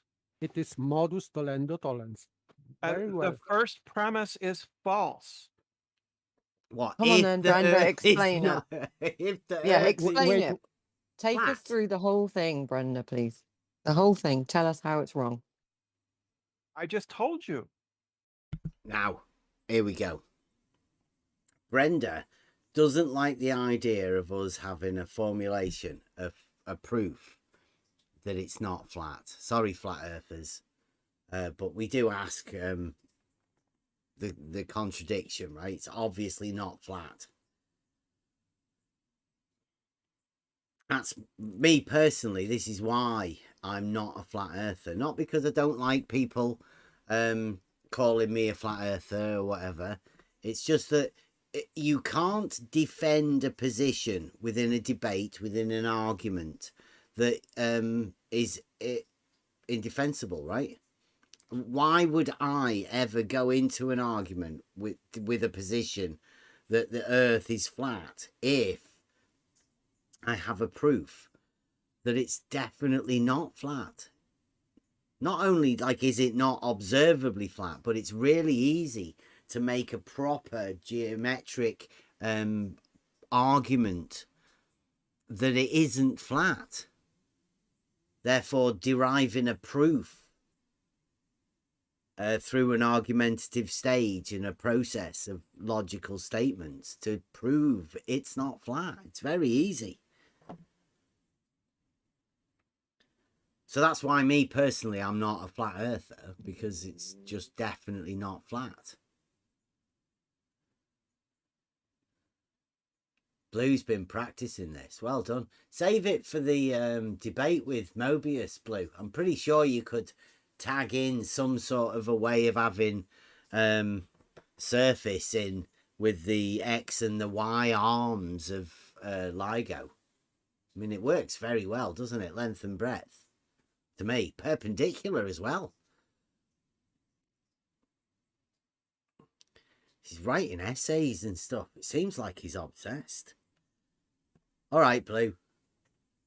We get your carer to come and you get tired typing that much. So, Brenda's at this moment now been caught wanting to defend the very simple argument that it's obviously not flat. There's a measurable change on the vertical datum.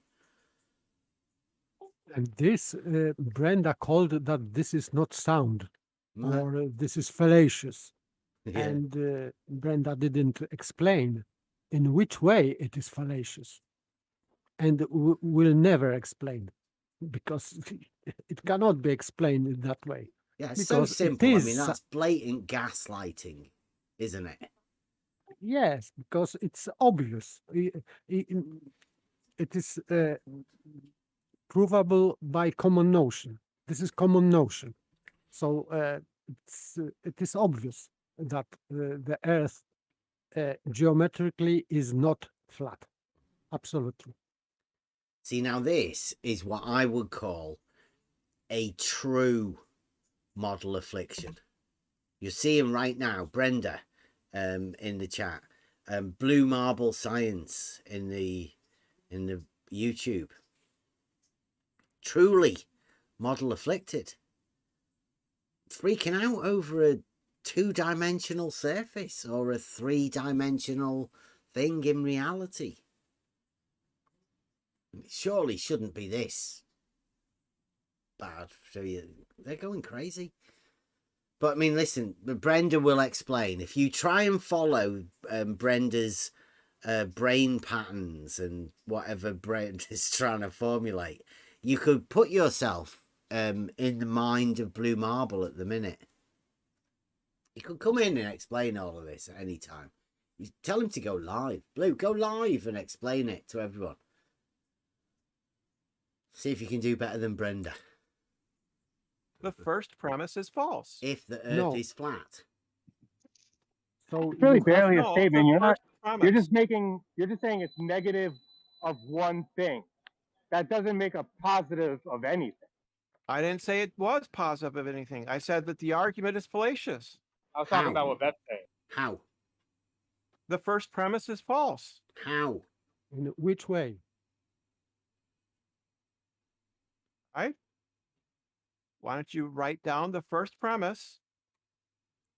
See now, Brenda, in us asking Brenda, how? What is it? What's up with it?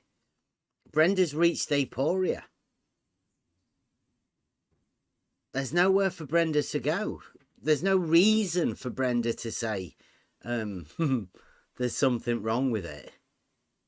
Like with Baby. He couldn't name fallacy in Sarugaki's proof. It's just saying, nuh-uh, that's a fallacy. And you say, where? They don't know. They've got nothing. And that's probably because they don't truly understand what logic is. They only know the sophisticated arguments and how to try and get around arguments by the use of non-arguments, which is what Brenda's doing here. Just trying to infuriate her, trying to waste time. But this is where we start getting a bit of fun now, because now Brenda's reached aporia. Everyone can hear it. There's a pause there. Now we start scrambling. We're fretting now because they've reached that point where there was no answer. Freestyling it from here on in. If the Earth is flat,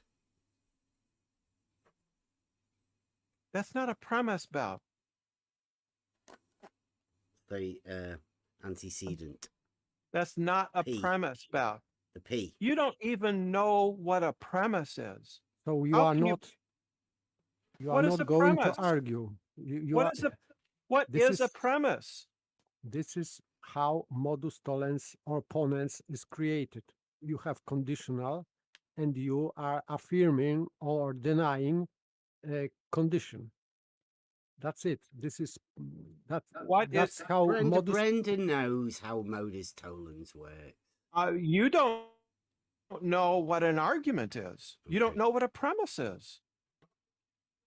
If the Earth is flat, then there would be no measurable change in elevation because That's it the is first. flat. That's the first premise.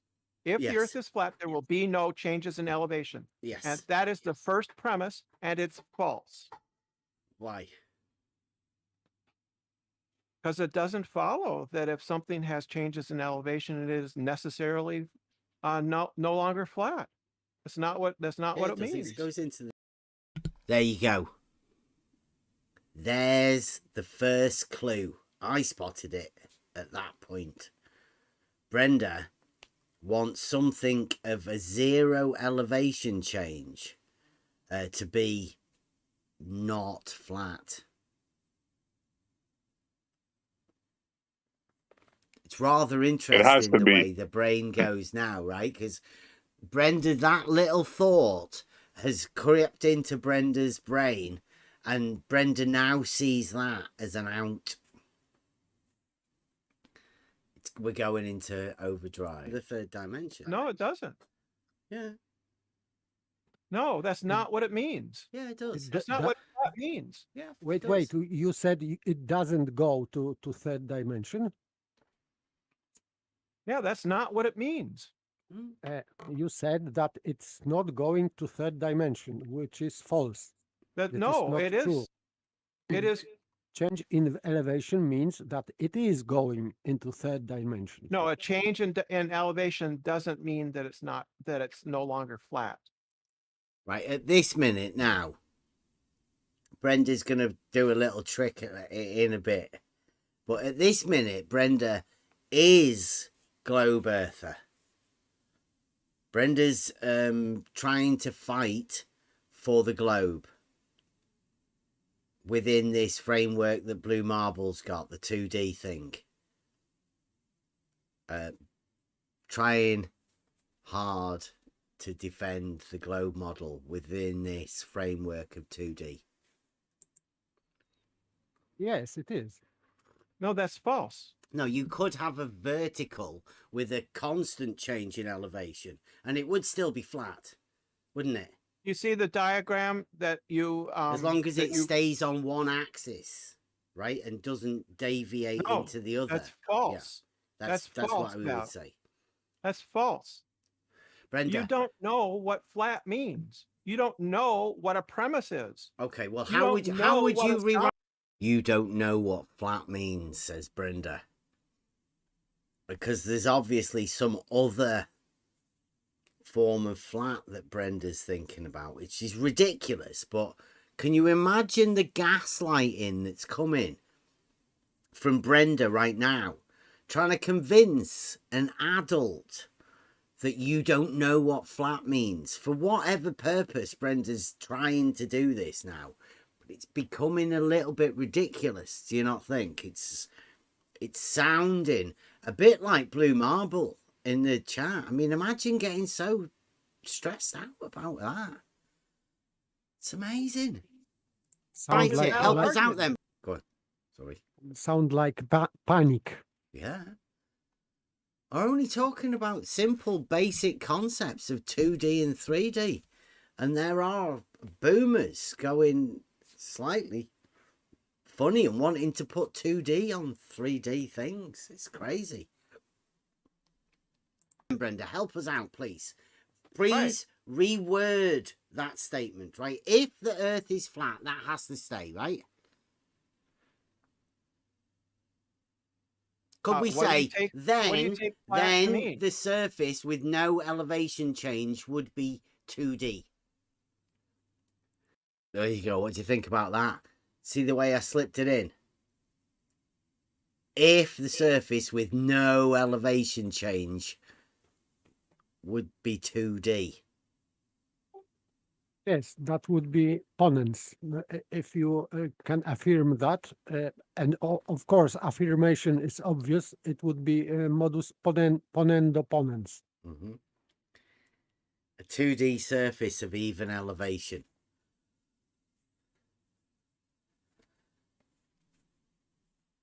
Or even altitude, even. If there's no a surface can be flat, even though there are mountains and valleys. Did you hear that? Yes, Brenda is segueing Yes, from Brenda. geometric to reality. I'll put that back because just because. Listen to this. This is Brenda, not playing flat earther. This is Brenda defending the globe at the minute against the claim from me saying it's not flat. A surface can be flat, even though there are mountains and valleys. Well, I don't know what that means. That's obviously false. Yes. Brenda. A surface can be flat even though there are mountains and valleys. Like my cup of tea can be hot even though there are mountains and valleys. To like a complete non sequitur. Could Brenda be talking about there? Possibly. Who knows with Brenda? Sounds like she could have been meaning, though, that the mountains and valleys are flat, despite them being there. But I mean, I don't know. This is Brenda.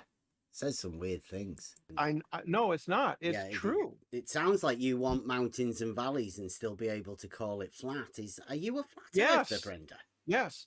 So you want the Every mountains and valleys to be flat, so you can be a flat No. earther. You can say, "Look at this flat Earth that we live on." No. Is that It what can you? be- That's what you want? Because I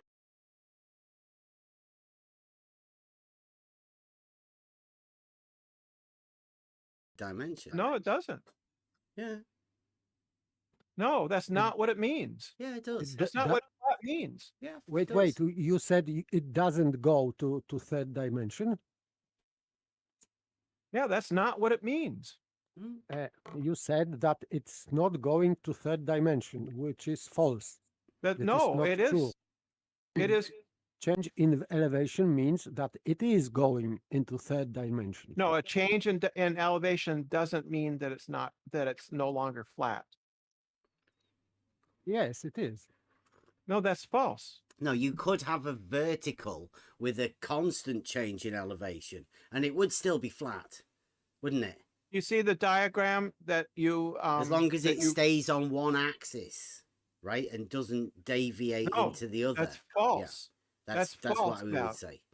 That's false. Brenda, You don't know what flat means. Here we go. You don't know You don't what a know premise flat is. Okay, well, You how don't would know what you a rewrite sound it? and Help valid us out argument then, is. Brenda. Help us out, please. Please reword that statement, right? If the Earth is flat, that has to stay, right? Could we what do you say take- what do you take flat to then mean? the surface with no elevation change would be 2D? If there's no a surface can be flat, even though there are mountains and valleys. Well, I don't know what that means. That's obviously false. Yes, Brenda. I no, it's not. It's Yeah, true. It sounds like you want mountains and valleys and still be able to call it flat. Are you a flat Yes. earther, Brenda? Yes. So you want the Every single- mountains and valleys to be flat, so you can be a flat No. earther. You can say, "Look at this flat Earth that we live on." No. Is that It what can you? be- That's what you want? Because I think that's ridiculous, Brenda. That makes I know it you not do. flat. I know you do. This is a problem. So the Earth being flat is true, even though it has hills and valleys. See, Is that something that you would expect Brenda to be saying?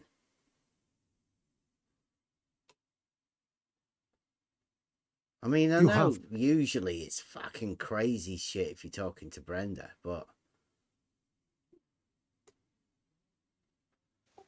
Brenda was going to for the record.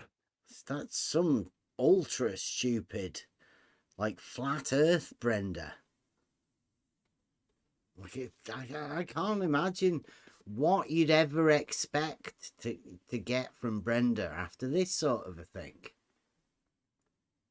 You can't understand that.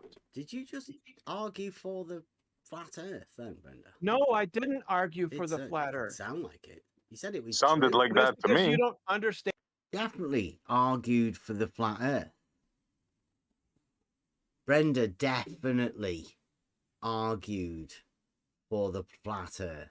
Let's go over that again, because I know Brenda's a lying shit, and I think we all know that anyway. But listen to this.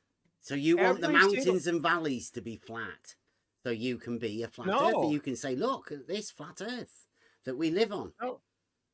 Is that what you? That's what you want? Because I think that's ridiculous, Brenda. That makes it not flat. I know you do. This is a problem. So the Earth being flat is true, even though it has hills and valleys.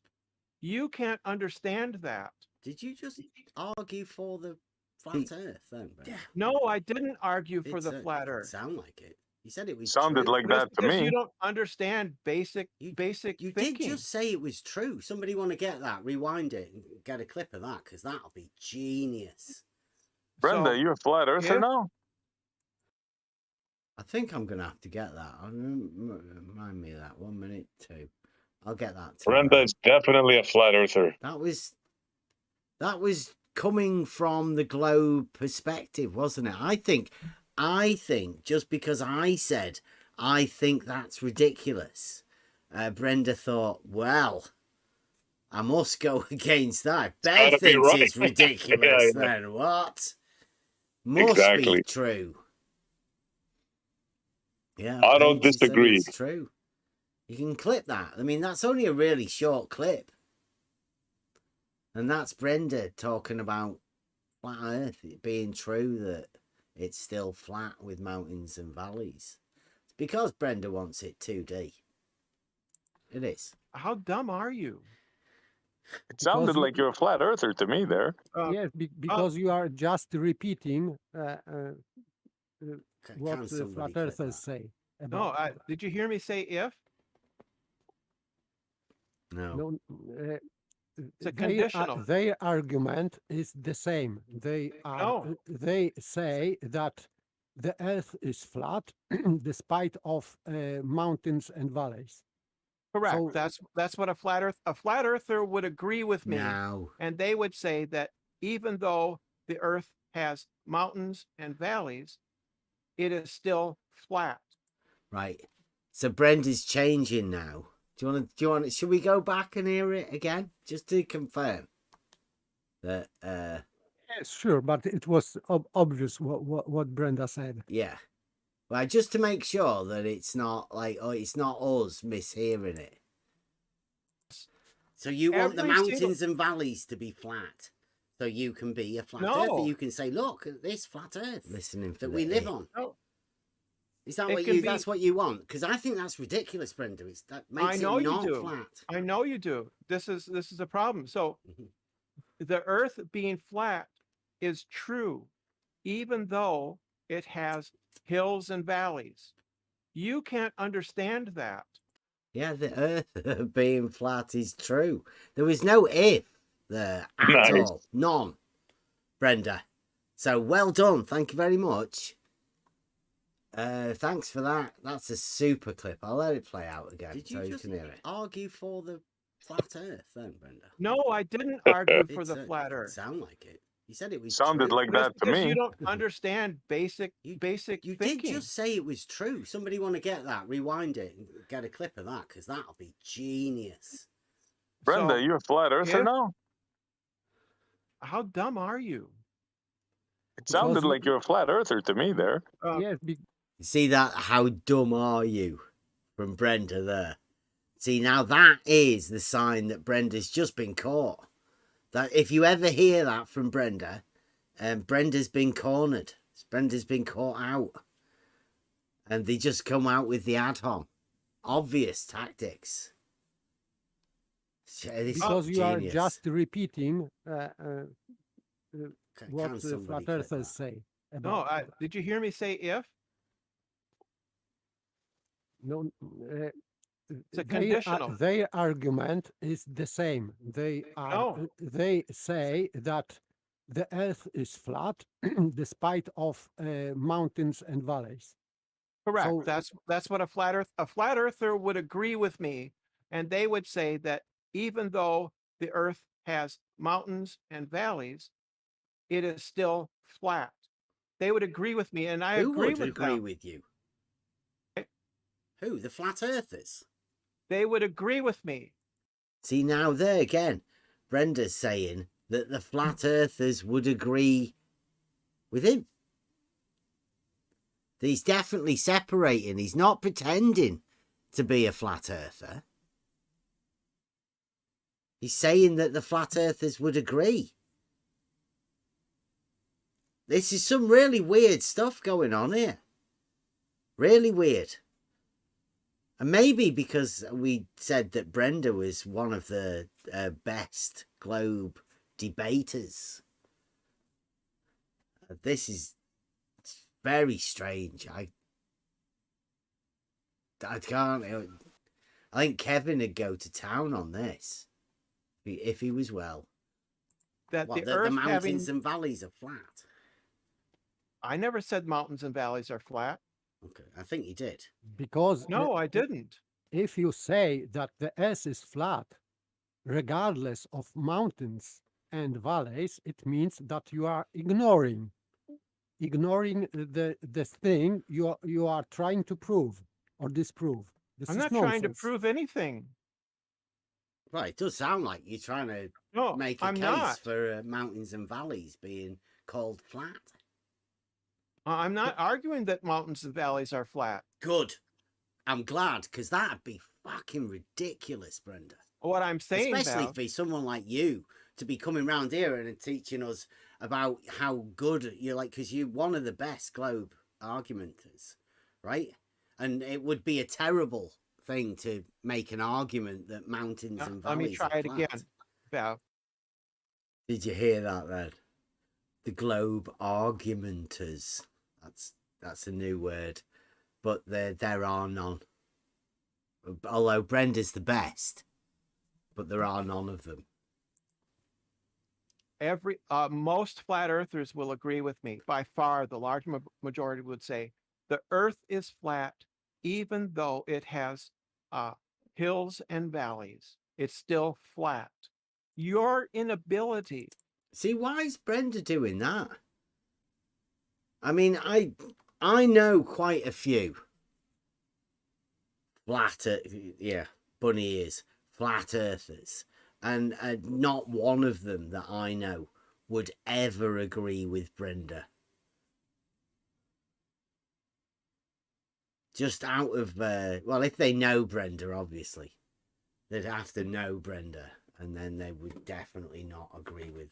So I don't know what Brenda's trying to do here. I mean, it's very strange tactics that Brenda's doing here. This is some next level shit, this. I think this is tactic of cornered person that would deny everything. Just everything.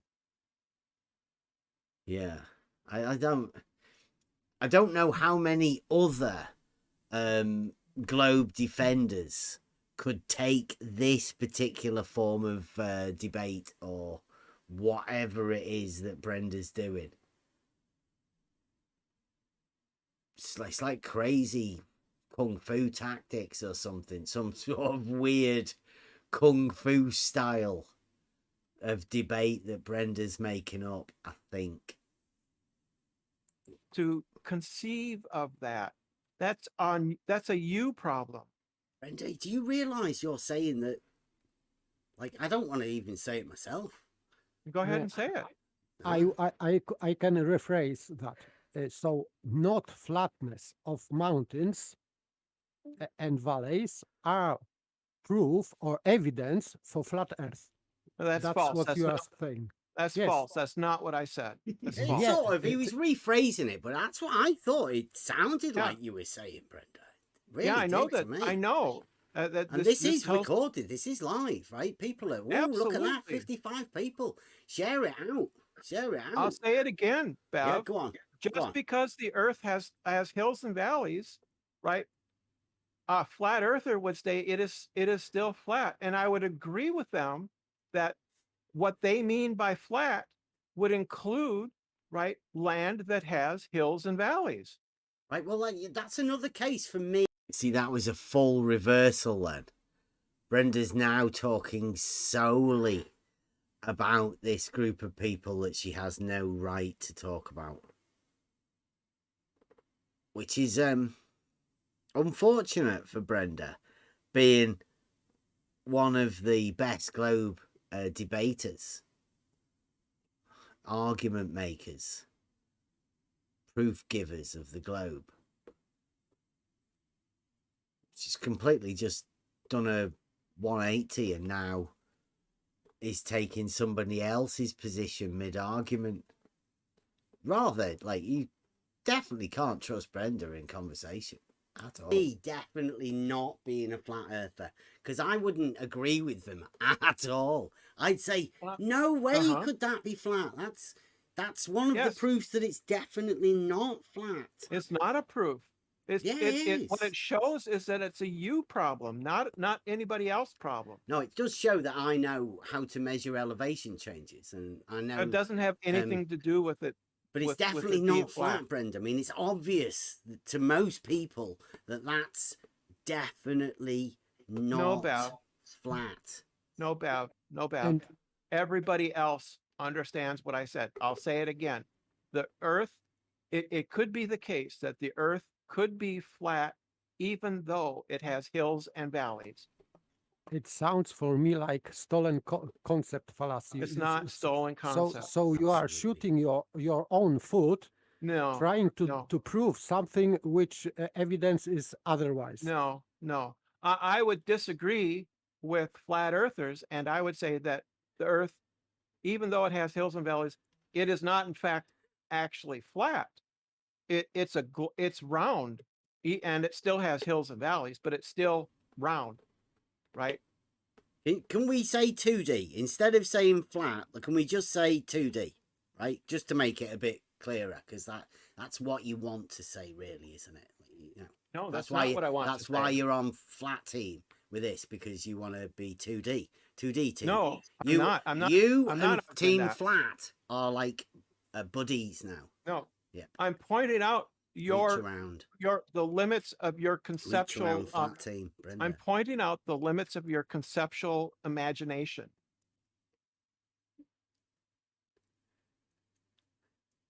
Right?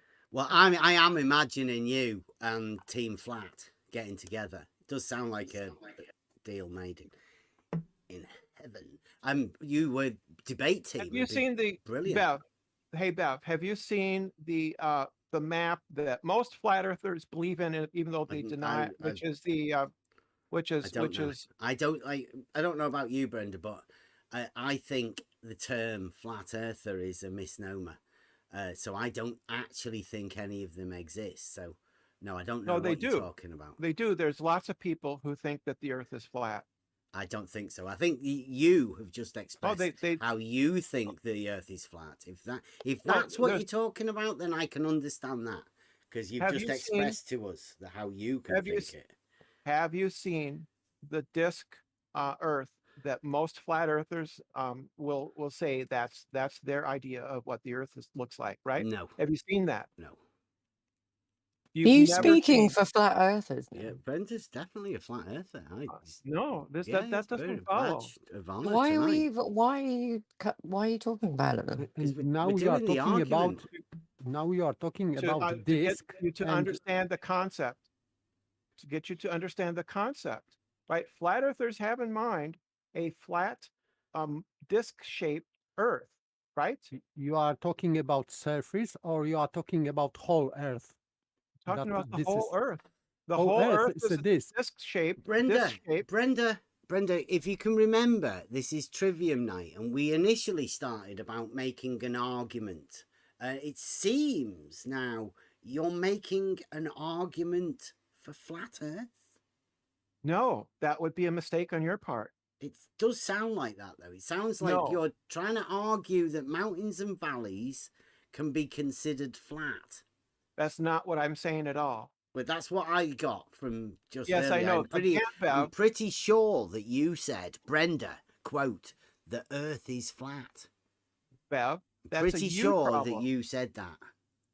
So what Brenda's trying to do here is Brenda's trying to build the case for 2D, but trying to do it sneakily through pretending to be a flat earther, which at least Brenda sort of knows that 2D and flat are the same thing in reality. And Brenda now knows that the surface of a sphere, as far as the globe model dictates, has to be 2D. So there has to be some sort of a friendly relationship going on now between the perceived ridiculous idea of flat Earth and the totally globe concept idea of 2D. There's a definite similarity to what people think flat Earth is, which is flat, and what people think 2D is, which is also flat. But Brenda thinks it's the surface of a sphere. If you're out there, any globers want to take us on? Go on, paper.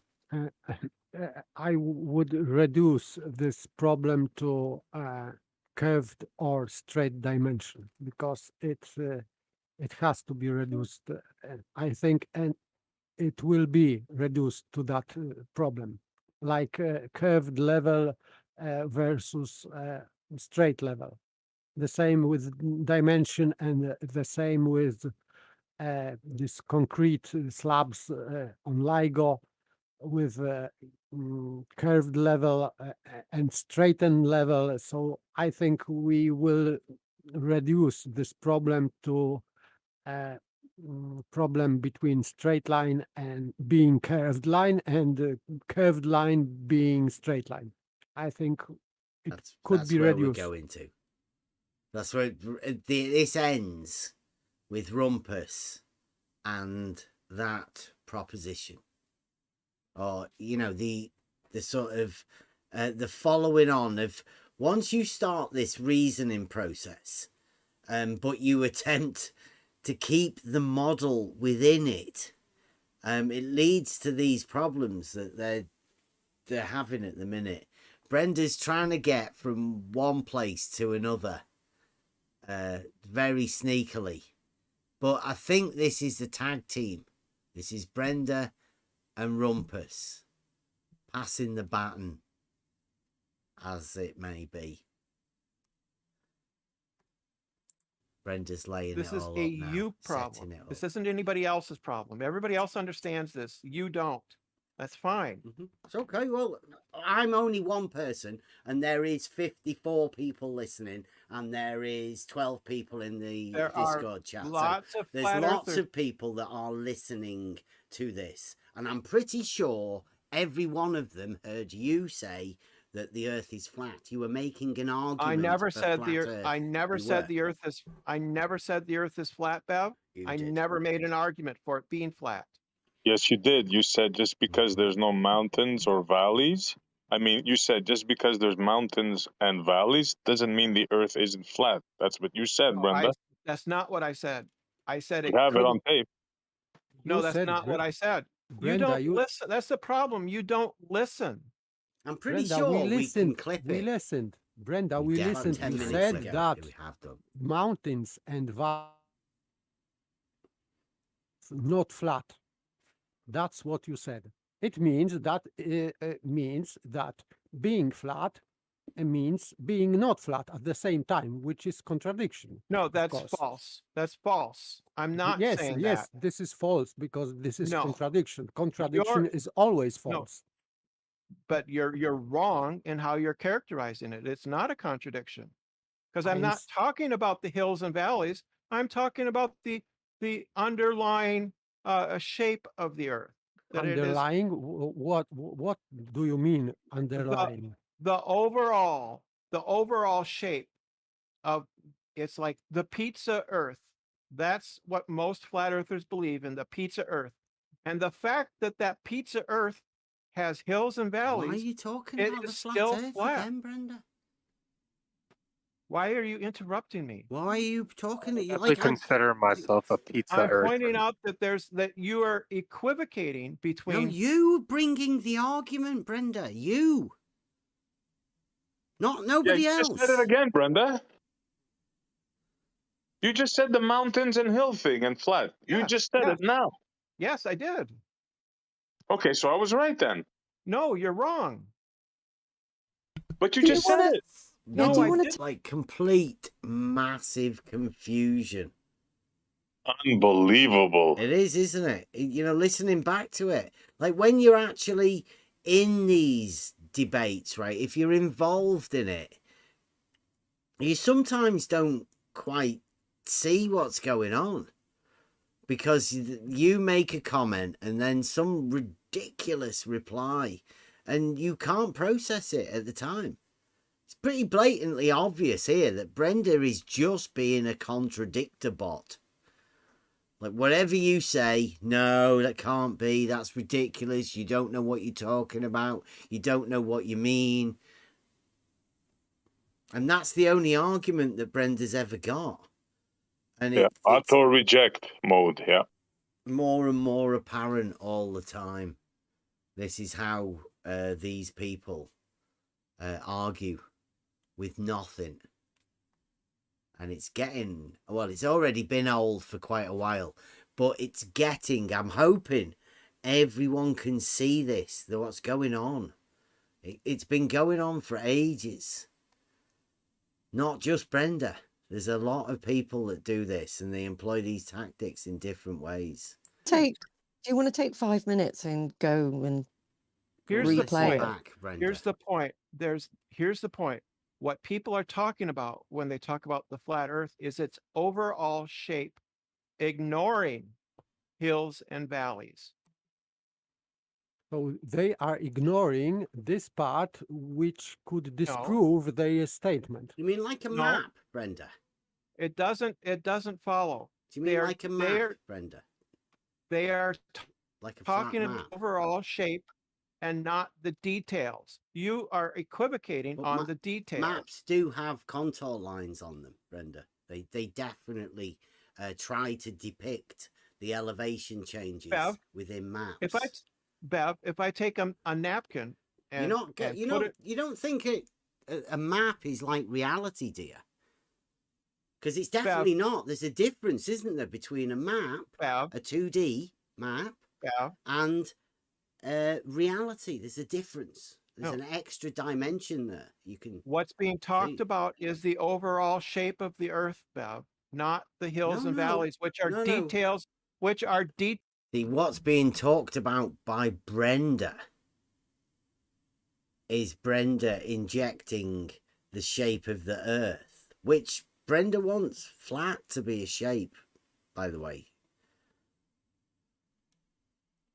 Details within the shape of the overall shape. I don't know whether that argument came up. Is that the argument that you're making, Brenda? Is this where you're going to get around to actually formulating an argument? I just told you what I'm talking about. We're talking about the overall shape of the Earth, not the details. Okay, then make your argument then, please. Well, now that we all know what you mean, Please make your argument. That's why the first premise is false, because it commits a fallacy of equivocation between the. Once again, Brenda's argument is an argument of negativity of somebody else's argument. Brenda is trying to deny your argument by false equivocation, but maybe we can hear what this false equivocation would be. Yeah. Because I cannot see that. I don't think it'll ever come, but hopefully. Details a flat a and 2D. Stop interrupting me. It commits a fallacy of equivocation between the overall shape and the particular details. You're equivocating, and that's a fallacy. Equivocation is a fallacy. No, there is no equivocation, is there? Equivocating flat with not having any elevation changes. No, of course, this is not fallacy because it means the same. Flat and no elevation changes means the same. So it cannot be fallacy to say that. It's a fact, yeah. actually. Yeah. Well, it's sort of one of the definitions of it, right? That, like we were saying earlier, all of the different definitions of a surface or whatever. Well, you could do the same for flat, and that would be one of them. So, I know everybody knows why Brenda's struggling, because Brenda needs flat to be curved. Like Rumpus, they need flat to be 2D and it to be the surface of a sphere. Their model dictates it. It has to be. They don't know why. They don't know how. They don't know how to geometrically form it. It just has to be. It is globe. Can't be a globe without this. So it's needed. That's why Brenda's struggling like she is. Just to show the difference between flat and 3D. That's false. Yeah, that's elevation false. Changes. Yes, because Brenda, you are just projecting because you are making a equivocation fallacy because you are treating mountains and valleys like a flat plane. So that's false. You are equivocating mountains and valleys with flatness. That's false. And I'm not treating mountains and valleys as if they are flat plane. I'm treating them as details that can be ignored when talking about the overall shape of the earth. But why they should be ignored? Because we're not talking about them. We're talking about the overall shape of the earth. No, that was just one argument that I made, Brenda. Just one very simple argument to prove that the earth is not flat, and you had an objection towards it. Yeah, because the first premise is false. It commits a fallacy of equivocation. Equivocating flat and not flat. No, equivocating details to the overall shape. It doesn't matter. Change in Yes, elevation geometrically. Change in elevation means that this is no flat. Do you agree with that? Do you agree? No. Is a vinyl record flat? So no. So is a vinyl record flat? No. Wait. You said that change of elevation. In the background there, I've already said no 3 times. And the problem with this is that in order for you on a globe to have a flat surface, what you require is a constant change in elevation. So you can see now why Brenda is worried about this or struggling. Because Brenda requires a change in elevation to have a flat surface. It must be. Uniform change of elevation. Yeah, to a quadratic function, probably. Yeah, we do understand their model, and the reason we come up with these logical arguments and logical statements is because we know how damaging it is to the globe model. Or we know from the reaction that we get that it is damaging to the globe model. Very simple statements. And they have to have the 2D surface of the ball. Ridiculous. Brenda's It doesn't mean that it proves not flatness. So it proves flatness. So change of elevation means that it is flat. So your proof, you just said that proof for being flat is change of elevation. That's what you said. No, it's not. Is a vinyl record flat? I don't know. I don't know the Is word. a vinyl record flat? If a vinyl record is flat,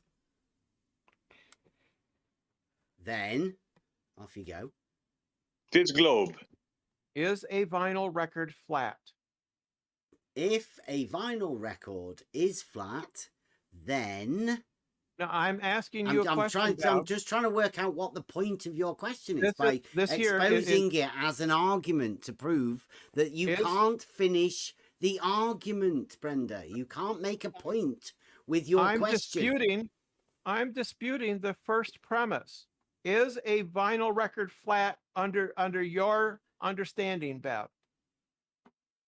No, it's got grooves in it. Yeah. That's how it plays music, doesn't it? But people understand that if you say the vinyl record is flat, they're not talking about the grooves in the record. Who says that? See, what sort of twisted thinking do you have to go through for this? To belong to whatever club Brenda's in. You have to allow for Brenda to say that a record's flat. Even though if the record was flat, you wouldn't be able to play it. There would be no grooves for you to put the needle in and to hear the vibration of the needle within the grooves.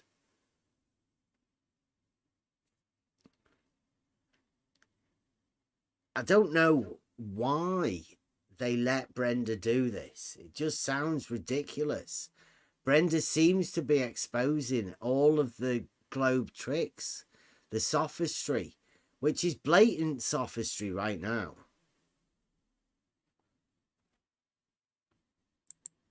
Lots of people. Who? I don't know. Like I say, I wouldn't say it who was. You don't know. That doesn't matter, right? Can you talk about the overall shape, the underlying shape circular, of a vinyl record? Normally, circular. No, it's flat. It's a flat. No. It's. Do you hear that as well? Talking about the shape of a record, and I say it's circular, and Brenda says, "I'm gonna go back." Record is flat.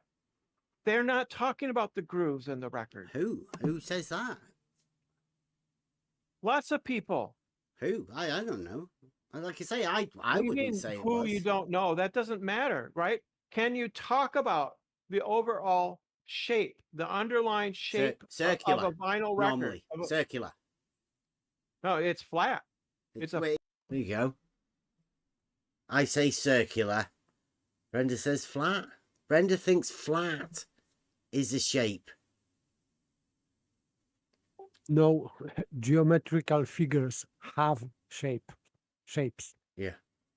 Brenda, this is how badly Brenda has been affected by all of this.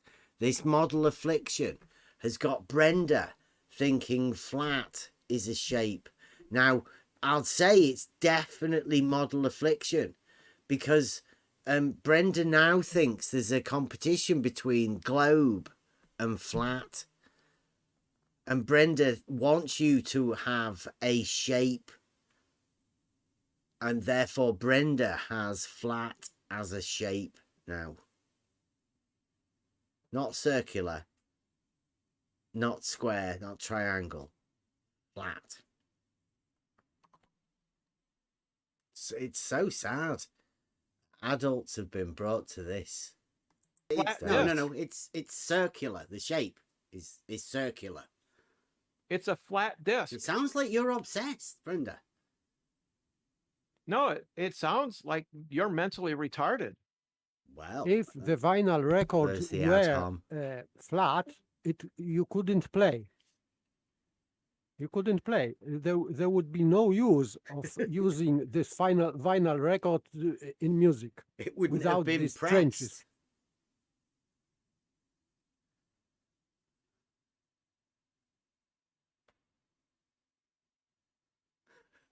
Even Literally, Cosmic Surfer Brenda in the is chat. shooting Yeah. on foot. So this is, for me, this was a perfect example of stolen concept fallacy. It says in the YouTube chat, Brenda, it says a flat vinyl record would not produce sound.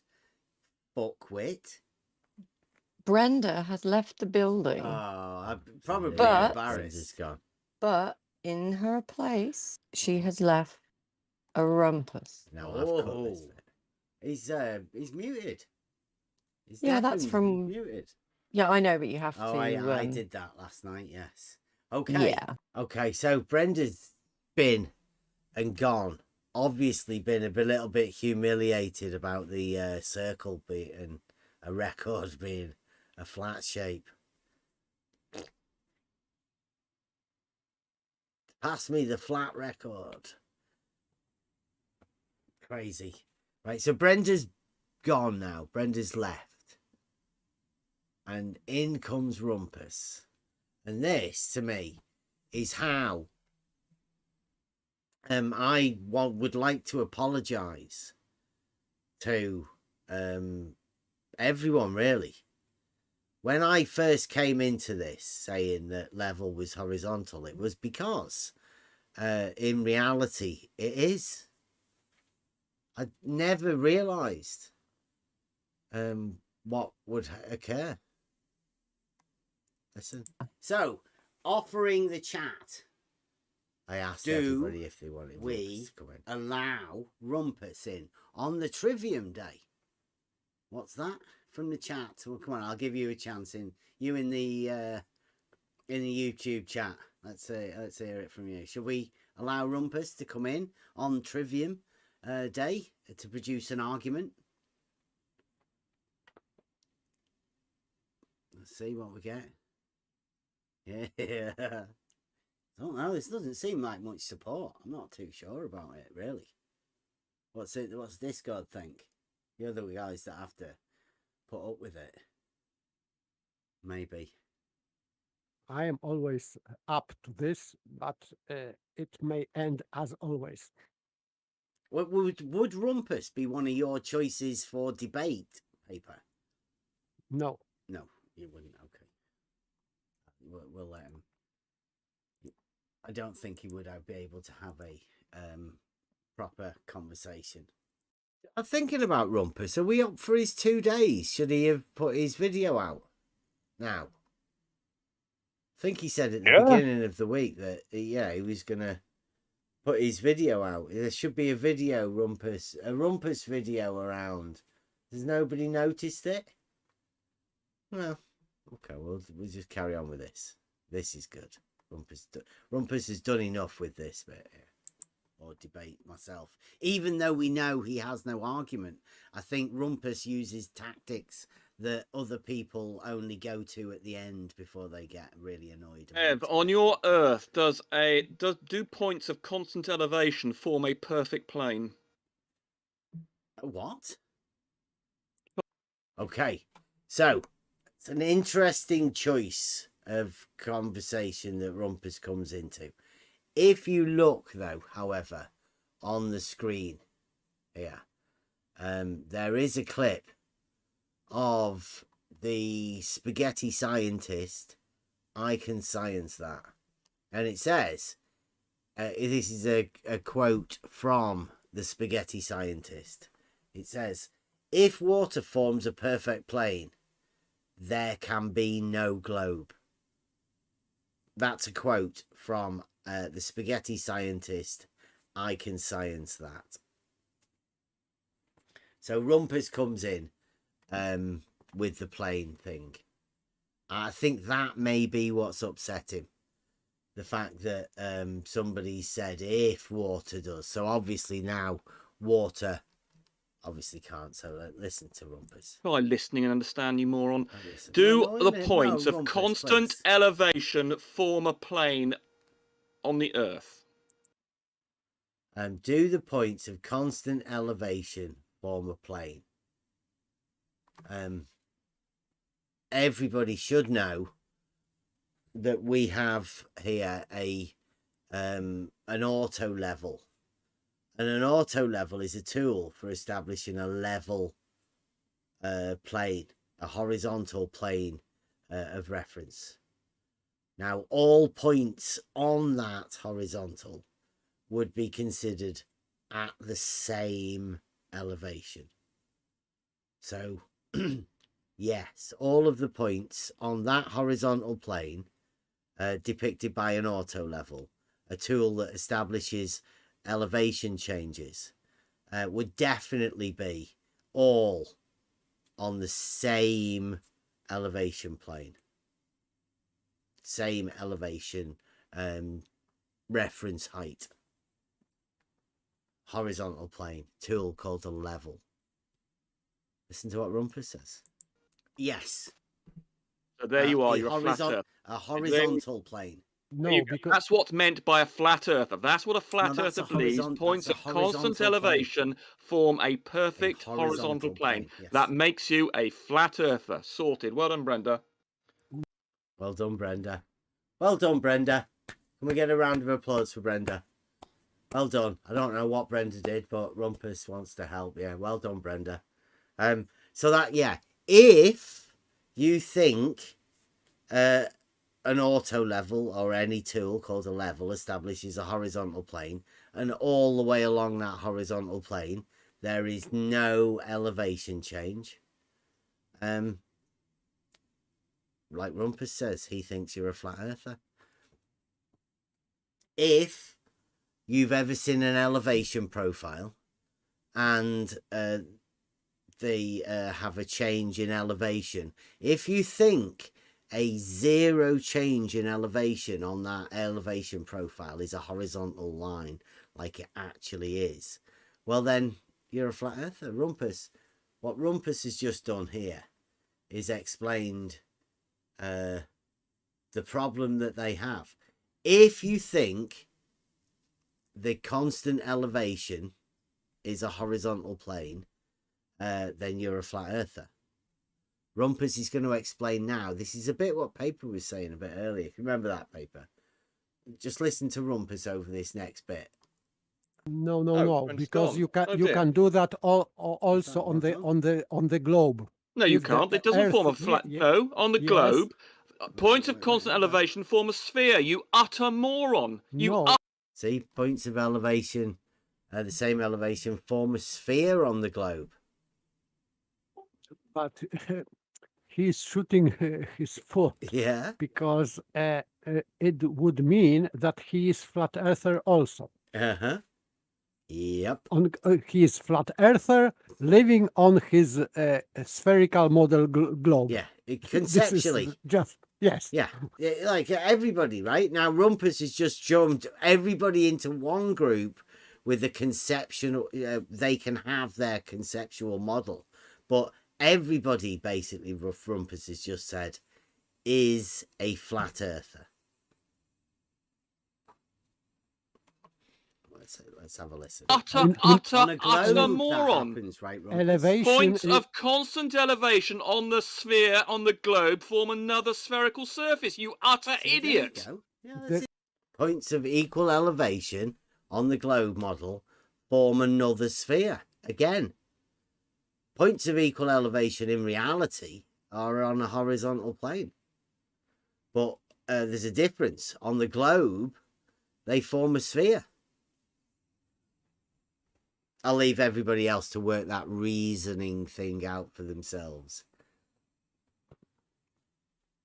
Jesus Christ, how stupid can you be? No, there is You have not. got to be the thickest person in this panel. There Let's is- do Rufus, something. how rude can you be? If you're going to come in here and Okay, talk, Emma, do you talk, understand? Okay, Emma. There is Emma, no such thing Emma, if I as form curved. another, Emma, if I curved- form a surface Hang on. a certain Paper distance was from a speaking. sphere on a football, let's say, and I increase. Okay, so I think that's enough of Rumpus talking about his sphere and equal elevations forming a sphere on the globe model.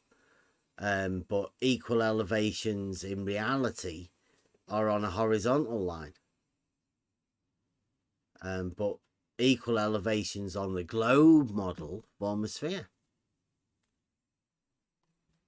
But equal elevations in reality are established by a tool called a level that establishes a horizontal plane.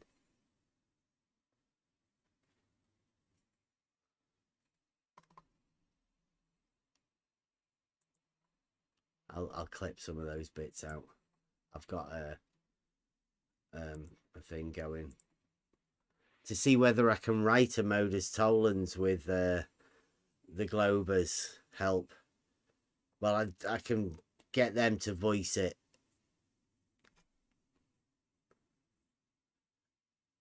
And I think there's a couple of clips in there that I can use. Brenda helping us out with the plane and 2D and 3D, because that is the great paralogism of the globe model. They've inadvertently, I don't think many globe proponents have actually thought about the geometric implications of the 2D, 3D thing. I really don't think they're prepared for it. So if anybody wants to try, be aware though that if you try and bring this conversation up, you will be shut down immediately. It's too hard to have the conversation, and it'll take a bit before you're able to have the conversation. You'll have to learn what words to not say without triggering people. Because these globe fanatics, if you ever go into a conversation with somebody and they're immediately defensive, or even to the point that they're aggressive, they're offensive, and then you don't even try. Especially this one, they get really upset with this because, I mean, let's face it, 2D and 3D are pretty simple, basic concepts.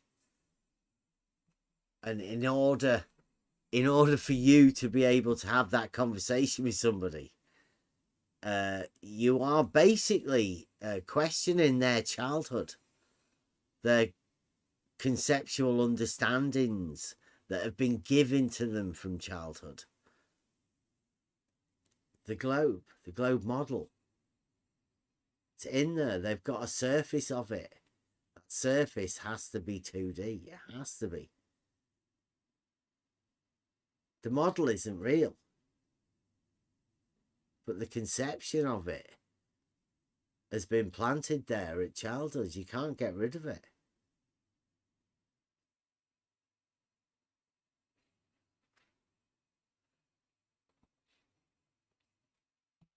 The model is embedded in their brains, like deep.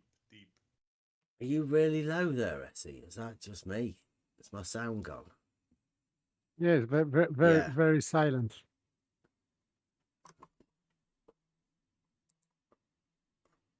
Go on, try that. Is that any better? Yeah, that's better. Much. Discord error. Freaking Discord lately. Yeah. Get your game together, guys. Come on. What was it you saying? We overloaded Discord with this Brenda topic.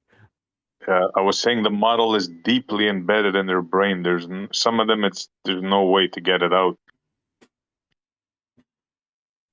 Guys like Blue, there's no way to get that model out of their brain.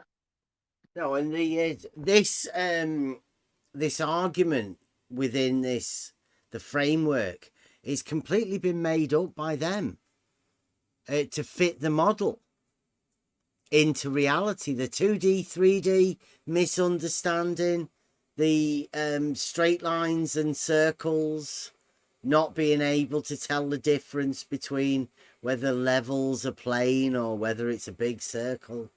All of that is derived from this basic programming that's been put in at childhood.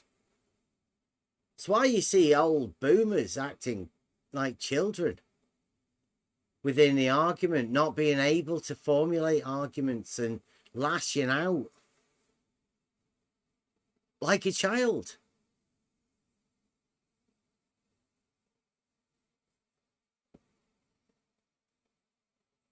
It's like scary, you know. It's funny in a way, but scary in another way, that a grown man can believe such things. You are trying, or we are trying, or some people are trying to take away the toy they love.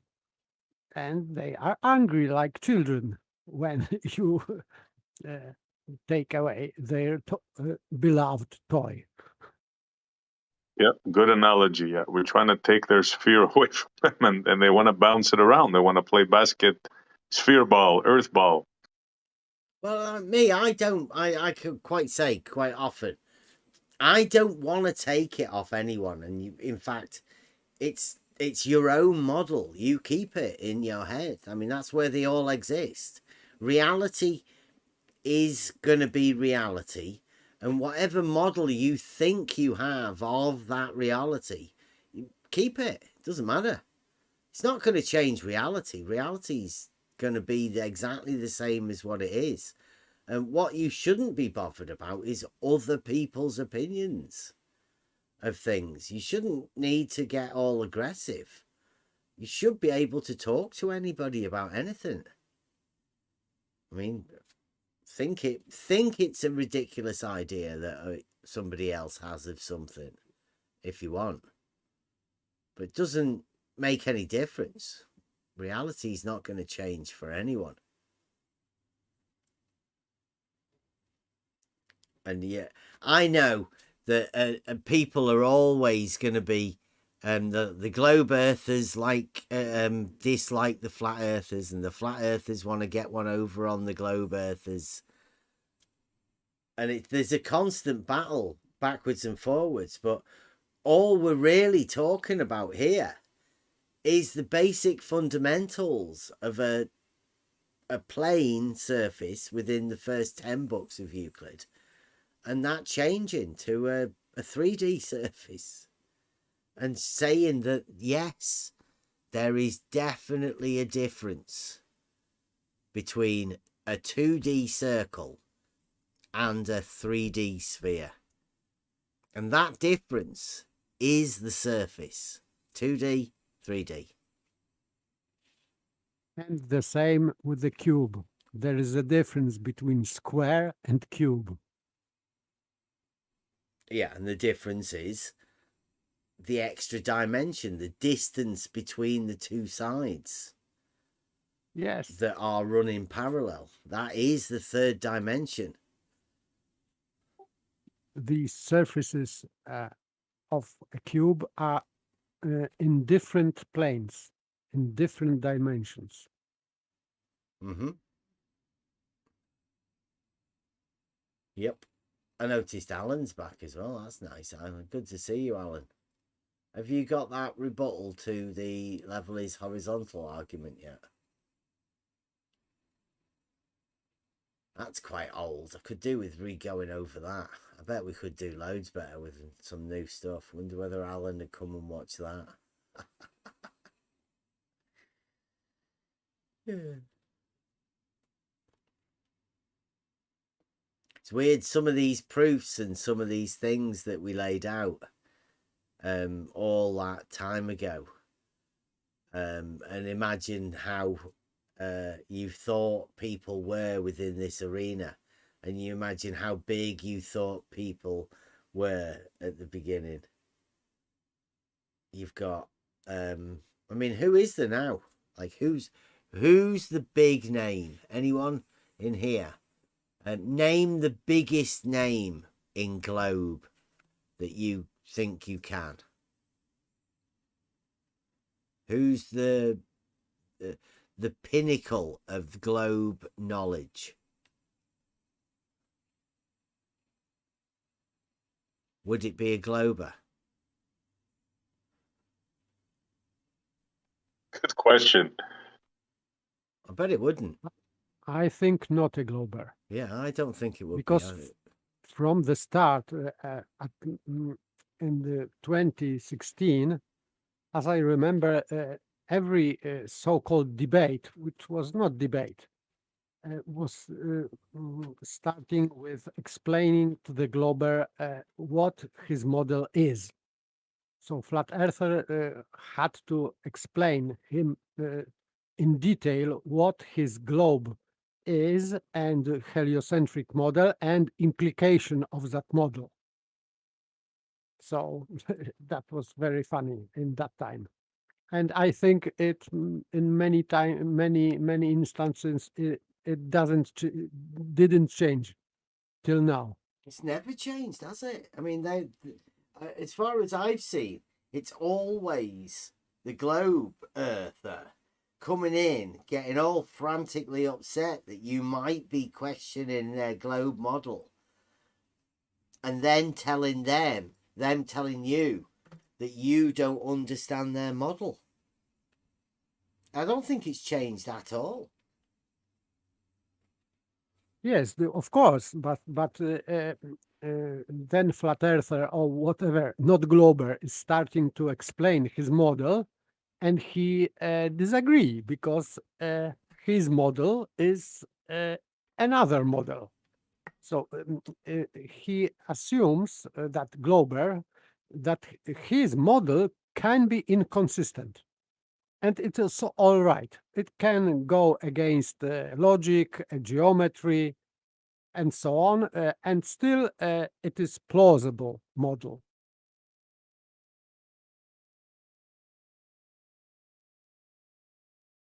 What about the idea that what you could do is you could ask the flat earther that what they think your model is, and then when the flat earther doesn't come up with the same idea as your model, then you can just dismiss them?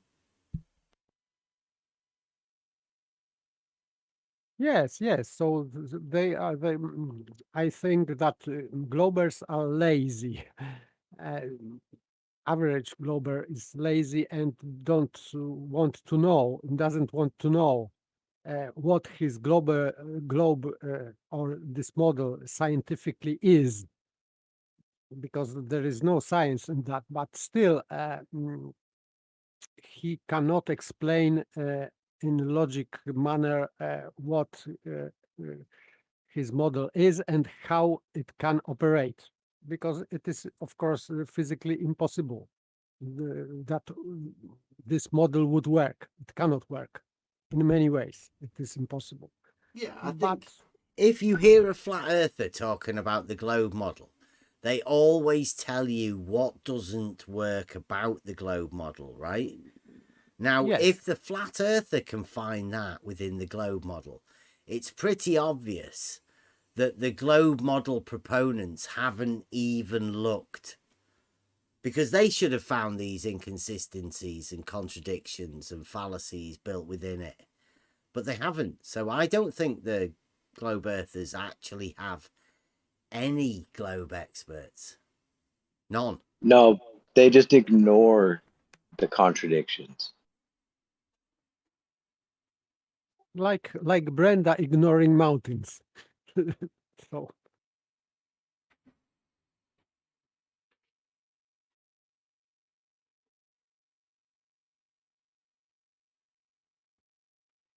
It is Yeah, it's really ridiculous, and they're never going to change because it is globe, right? Axiom 1. You can't replace it with anything because it's been locked in at childhood. And some of these people are boomers, right? They've been around for everywhere. They've been around for years. They've been around in this debate scenario, in this arena, for 6, 7, 8, 9 years. Some even longer. And if you've ever been to certain Discord rooms, then you'll know that being in there for 2 or 3 days is enough. Never mind years. And if you stay around those arenas, then you learn arguments that these people have made up. I don't even really understand any of them because they just don't make any sense as arguments. They are non-arguments. Mainly arguments against some ridiculous concept that some weird globe has had about something.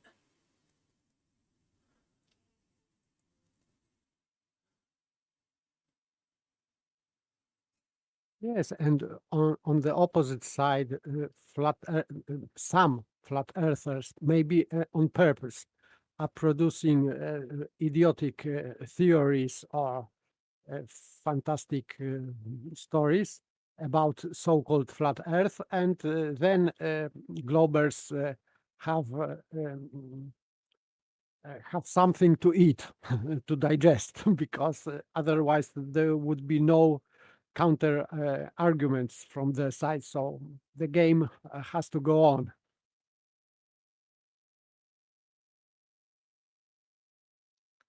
Like for example, this what was called, I cannot remember exactly, incoherent dialectric something on Globebusters, this electric word or something. For me, this is just another topic to digest by Globers or flat earthers which are not proponents of this electric word. So the game and the show must go on, so they have topic to quarrel about.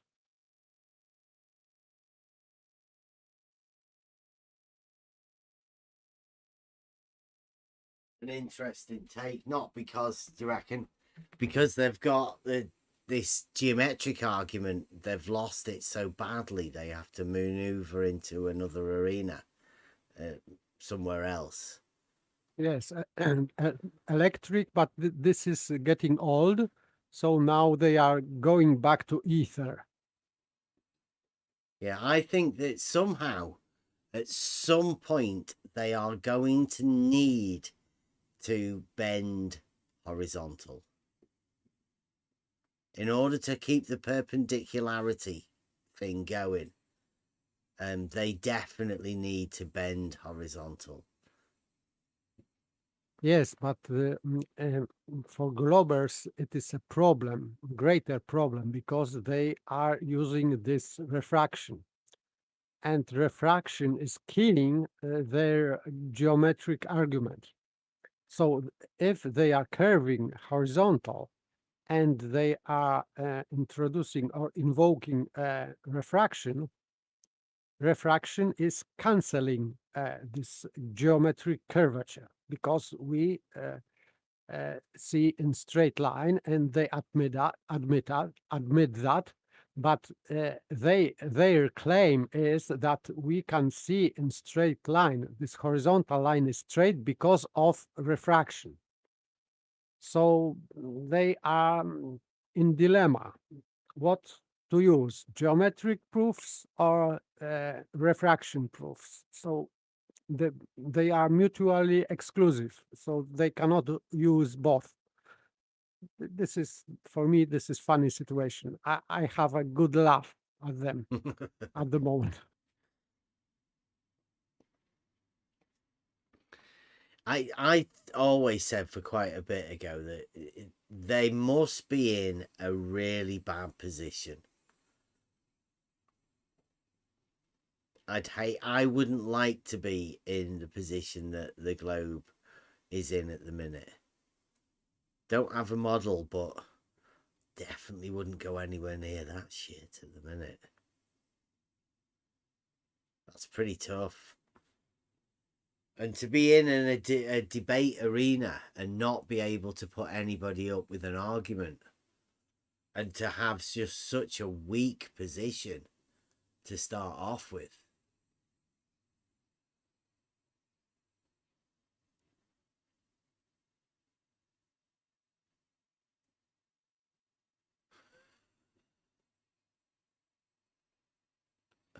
I think Globers maybe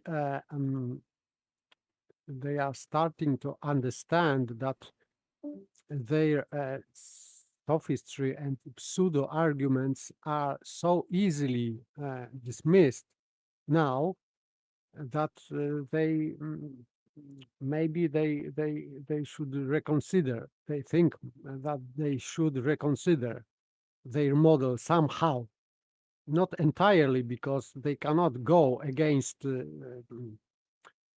whole world narrative. It is they cannot destroy that. So I'm curious how it would go for next, for example, decade. Yeah, I would imagine it has to go quiet for a bit, and they'd have to completely lose the idea that there is any argument, at least while we're around. Telling people about this geometric argument, if we can convince a few more people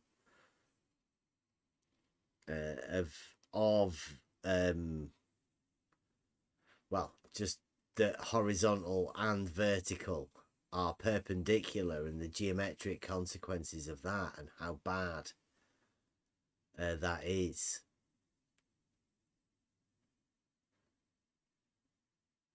How do we move forward, Alan? We just carry on doing what we do.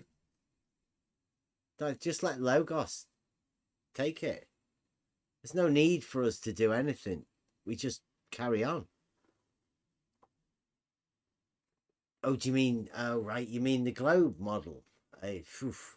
Not got a clue. That's up to you guys. Have a word with the council. Sort that out. I don't want to be getting involved with any of that. We've never been involved in any of that.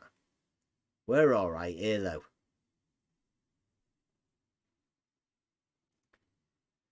Anybody got any advice for Alan in the chat? How does he, how do they go on from this point forward?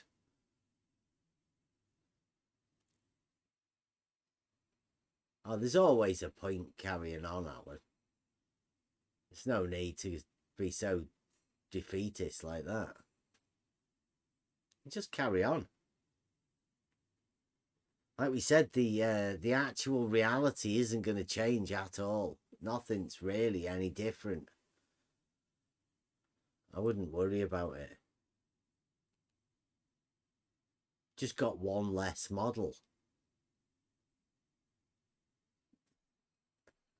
What's that saying? You've just got one less God or something. Than I believe in one less God than you. So I have one less model than you. That's it. It's the only difference. Just come over onto us.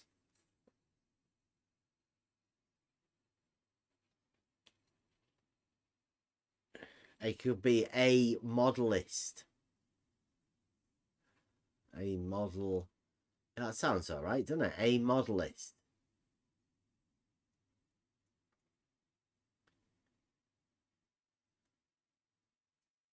So there's no need to persecute us just for having one less model than you do.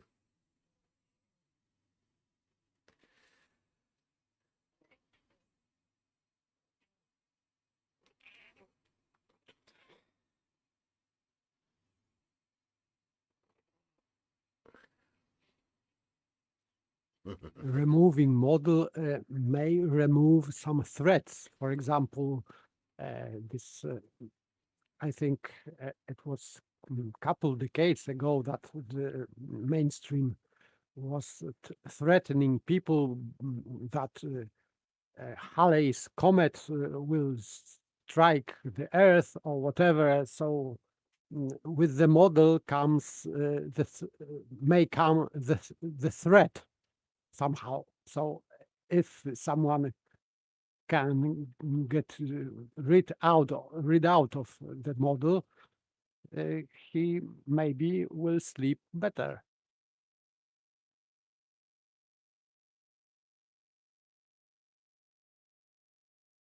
Without nightmares about aliens, reptilians, or whatever, or the big star will shoot the Earth and the Earth will end because of Alien cosmic invasion. yes, invasion or cosmic Yeah, catastrophe. asteroid. What about that? Wiping out dinosaurs. Yes, yes. No fear that you could be a dinosaur and get wiped out by. Yeah, I don't have much of that sort of fear or anything.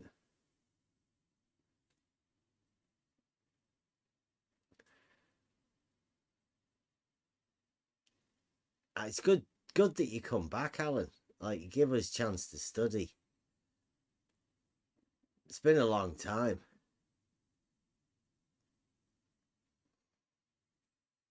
He puts on a voice to sound like Alan Bennett.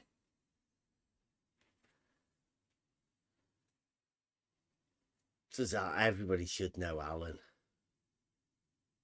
He used to be a big hit on the Nathan Oakley show. Used to go over there to pretend to be Alan Bennett. I think he had a couple of different characters. You know, like these voice actors.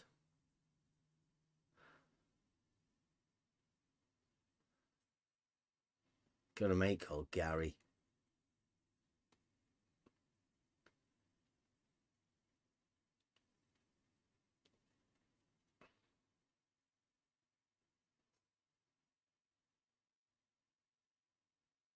That's not a different Alan. That's the Alan Bennett in the Avatar.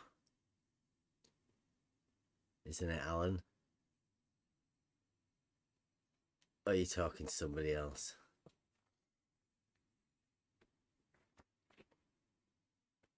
Oh, did we see Buster? He might be setting his stuff up. Thought he might be wanting to do a live stream.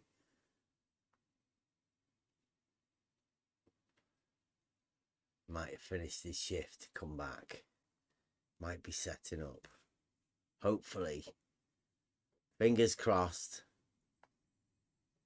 But Buster's going to come back. He wants to do a live stream.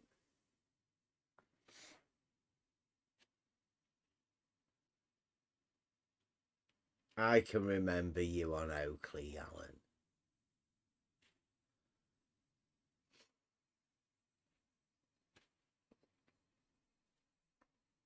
Back when everybody was brave and they were all going over there. Back when, I think it was back when Rumpus used to go over there before he got banned.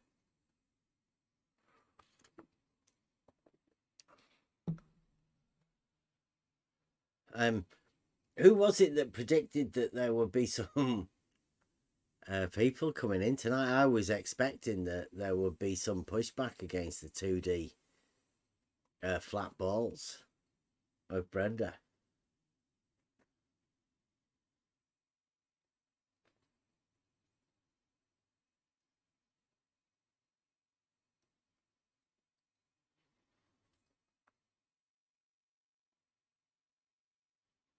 I'm pretty sure everybody remembers Alan. He was, maybe not. Maybe not, Alan. Maybe nobody remembers you.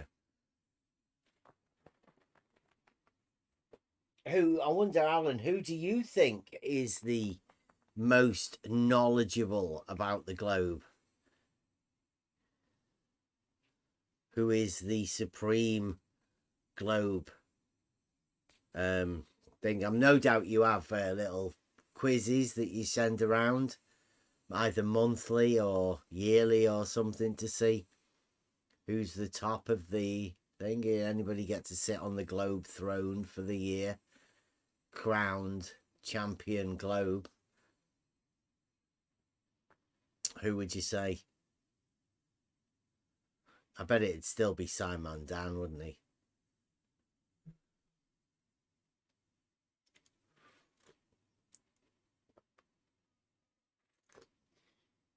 Yeah, I bet you've got multiple accounts, Alan.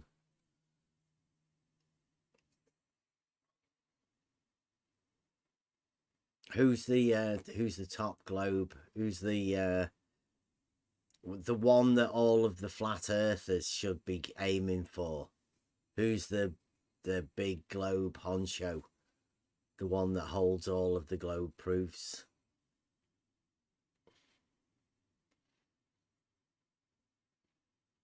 Doesn't care about globers. Fascinated by the psychology of FE. Well, this isn't the best place for you then, Alan. That's what we're trying to do as well. Trying to work out why people accept contradictions. That's what me personally. How can a mind deal with a contradiction? Understand the cog-dis relationship, but it's the willful living with the contradiction, but then denying the contradiction. There seems to be a couple of different levels of the cog-dis. There seems to be a bit where people get shown the contradiction and then accept it, thus exploding the logical system of the mind. That's more like what I'm interested in. What do you reckon, Alan? What sort of psychology are you thinking about?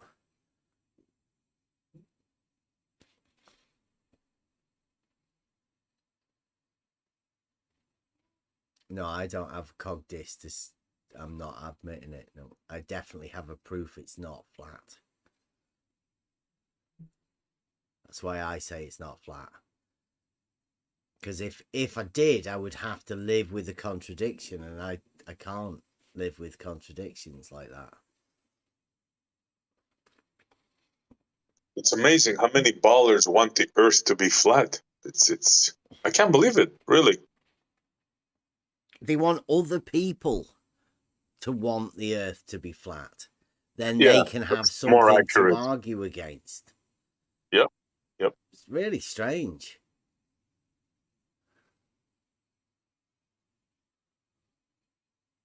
It's like they want to make an opponent out of you, whether you like it or not. Yeah, but then they don't want to, right?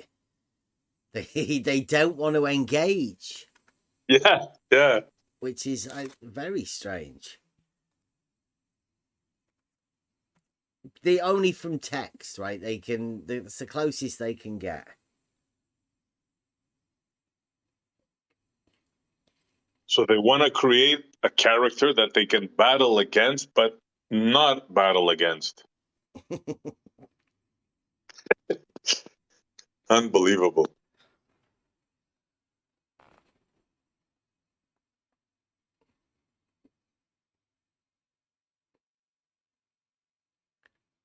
Yeah, Alan, you are embarrassing yourself. But hey, leave it up there, Paige. Let everybody, everyone see that they're. Unless other people are hiding it for you, Alan. I think that's ridiculous for the globe. Best shield it from other globers. They don't want globers to look that ridiculous saying stupid shit. I hope that's what you've done it for.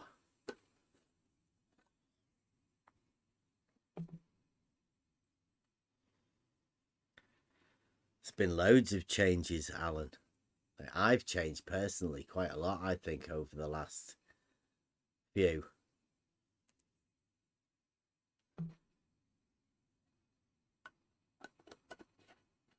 Loads of things have changed. You'd be well surprised. I've noticed your argument hasn't changed much. What's your best argument? The best new argument? What's the hot thing, Alan? What have you got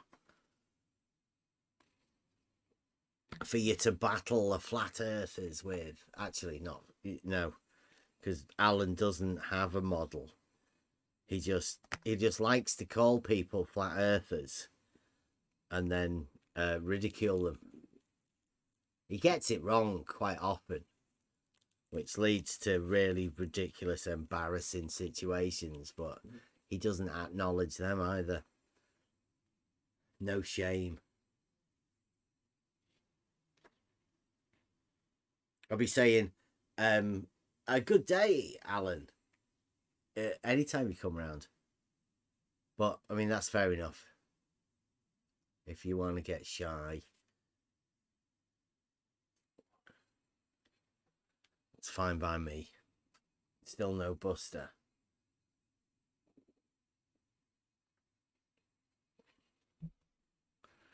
Past 11. I was going to end it early. Did anybody see Buster? How long was he here for? He might be driving home. Setting up.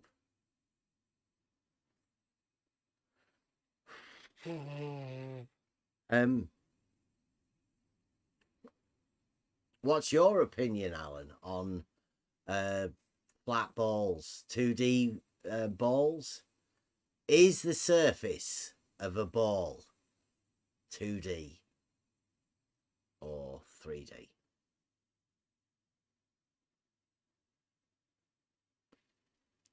Yeah, see you later. There you go. If you want to know how to get rid of anyone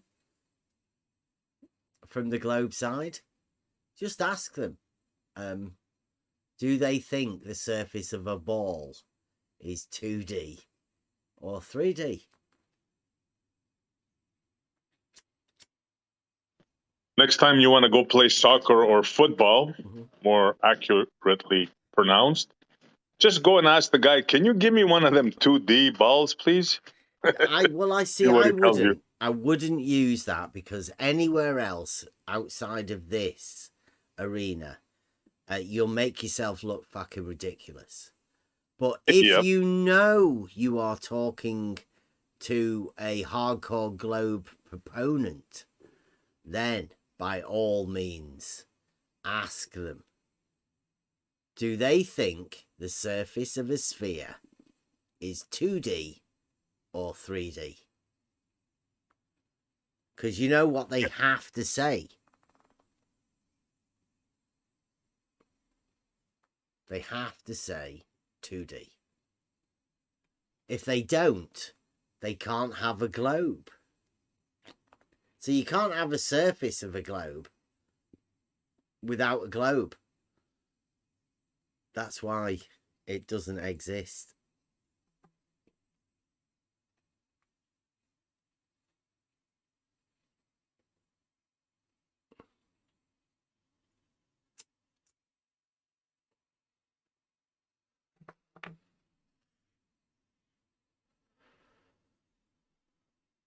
I wonder what they imagine when they think 2D, what a 2D surface looks like. I wonder what they imagine in their brains. I don't know, because they imagine it being under things, don't they? It's always out of sight.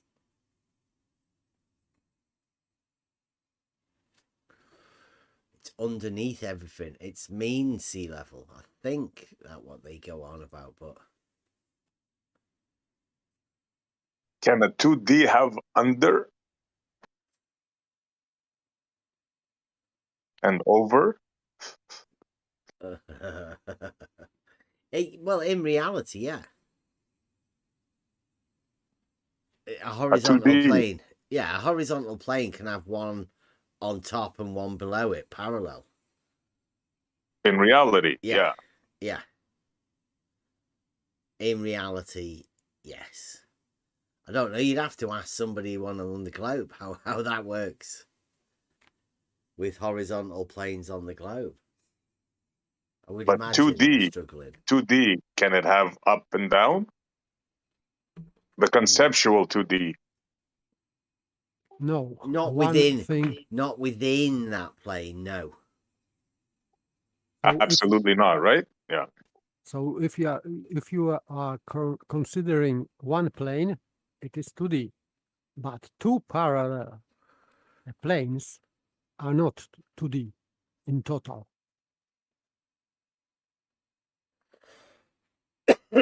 Parallel lines would be, because they have to exist on the plane. So yes, they would have to be 2D parallel lines. In 2D, precisely speaking. Yeah, both within the same plane.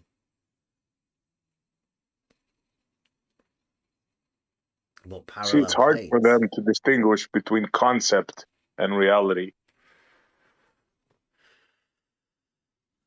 I don't know. Somebody was saying the other day that perhaps we shouldn't talk about reality because that's trigger for them.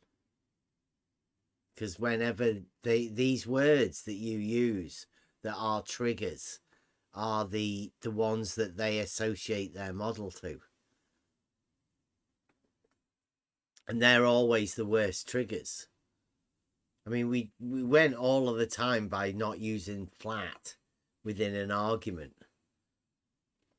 purposely because they get triggered, but it also kicks off the is it like the fight or flight type mechanism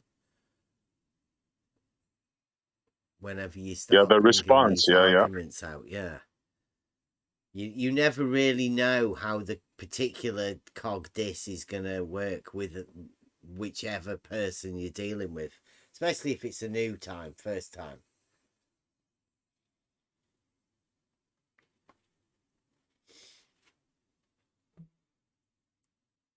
It doesn't look like Buster's coming back. So, I think I'm going to end this one early tonight.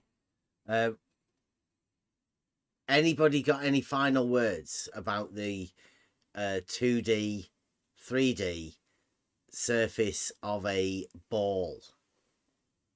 I'm not doing sphere because sphere is mathematical. We're talking about a ball, the surface of a ball in reality. I have some little thing to say. Very simple. Nobody here has ever in their lives ever experienced anything 2D. Everything you've ever experienced has always and will always ever be 3D. Thank you. Yeah. That's one of the things that we have to point out, because I know that the trolls, I don't know whether they just say it for whatever, but they say that we can't get out of 2D. And I say, we've never been in 2D.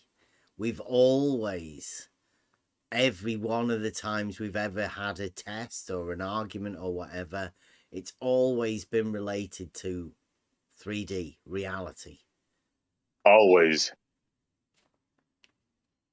Whereas the imagination of other people is that we are in 2D.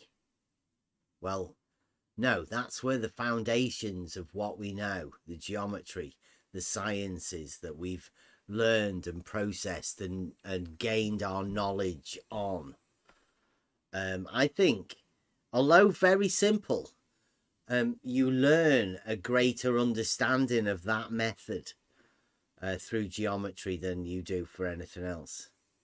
You may be, if you've been in a lab and done chemistry and seen the method that you do for that sort of stuff.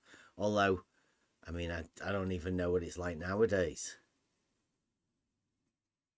Geometry, to me, is the easiest way for you to learn multiple skills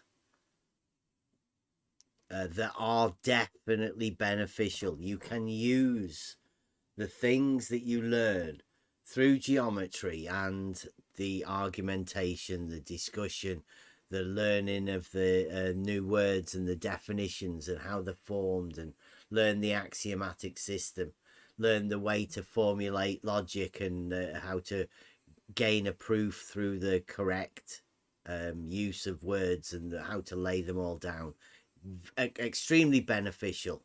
Realizing Euclid will change your life. It definitely changed mine. Not that there was much to do anyway.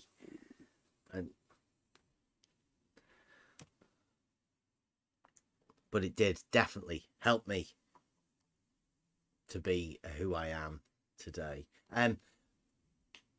Just a thing about Red's rhetoric. If you're out there, we'll definitely debate. Blue Marble Science, if you're listening. Don't know whether you still will be at this time. Mobius will definitely have that debate. It looks like Blue Marble Science has finished all of his training that he needed to swat up to be able to debate with Mobius. Hopefully it shouldn't take too long, but you should be able to sort it out at some point. I really hope it is. It's going to be one of the best, biggest debates ever. And I've heard Blue Marble's put his gloves up.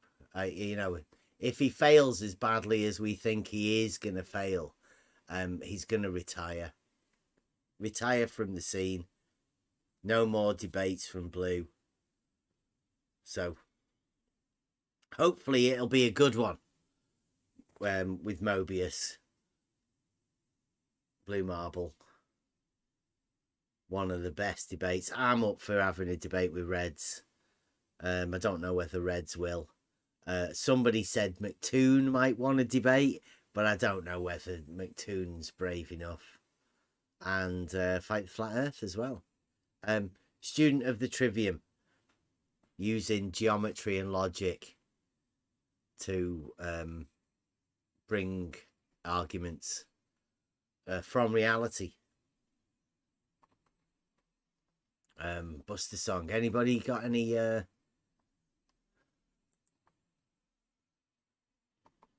I would say only for good night that even 2D plane is somewhere in 3D space. Yeah. Yeah, well, horizontal planes, I think. Vertical planes, the auxiliary vertical planes.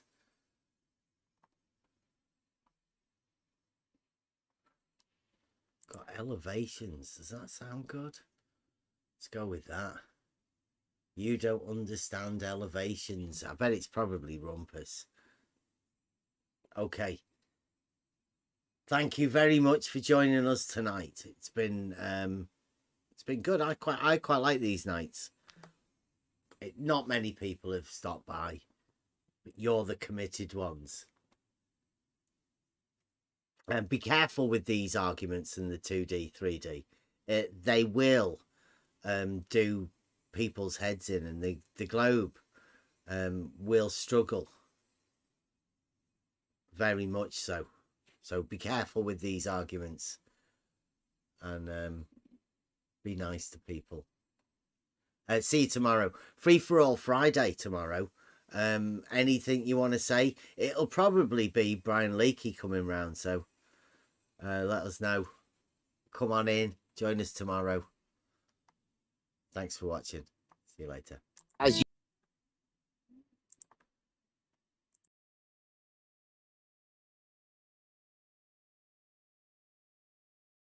There we go. Right? Well, that isn't a curve. Right? That isn't what they do. They measure a drop in the vertical, don't they? With when you're doing surveying on your measuring rods. Hang on here, let me think about this. Yeah, you do.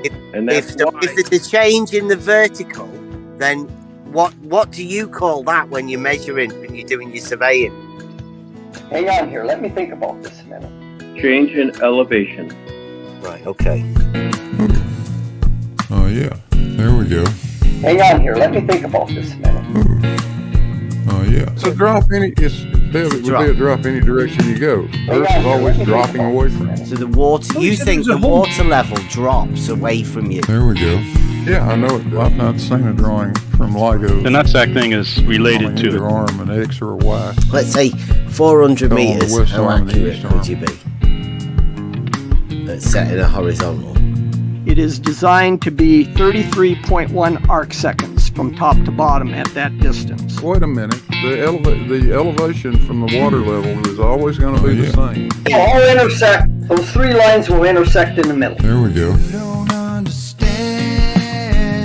Oh shit, Broncos went to bed a long time ago. A nutsack drop is a pretty good demonstration of the globe. There we go. Just hang on here, let me think about this. Go on. Water level, yeah. The water level is the most level. The water level will show you level. You'll take your auto level then to the center of this array of there we go of level points that you've established. Set it at the center, and then shoot both ends. You'll find out that they're dropping. What? Both ends of the water level lower. There we go. Than the middle. We got a hump. You've got a hump. Absolutely. It's a hump. Hang on here, let me think about this. You got a hump face. Oh, wait. Oh, I'm sorry. God, I'm getting tired, Bev. Back up. That was wrong. That was something else I was thinking about.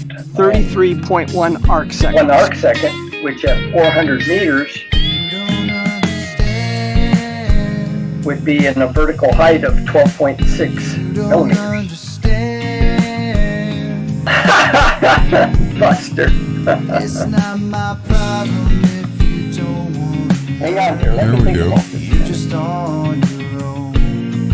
What do you call a change in vertical in surveying? Hang on here, let me think about this. You know, like if there's a vertical distance change, what's that called? Hang on here, let me think about this. It's elevation, and it's measured so from you've sea just level. said. Oh, yeah. Yeah, you've just said that the And all water of them? level changes in elevation There we go. from the point you're the water at. level does. Yes, the water level will. Absolutely. Oh, yeah. So it's not establishing a level. Wait a Wait a minute. I think you might have got. Whoa. Yeah. Hold on. Go on. There we go. Oh.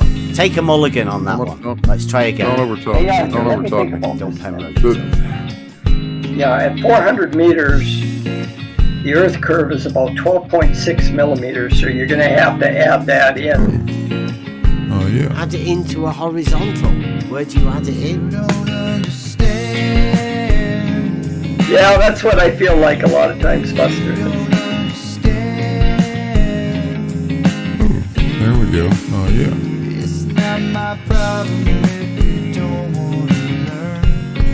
Yeah, you've just said that the water level changes in elevation from the point you're The at. water level does. Yes, the water level will. Absolutely. No reason, no logic, no wisdom, no worries. Yes, the water level will. Absolutely. You're just on your own. There we go. Oh, No yeah. reason, no logic, no answers to question.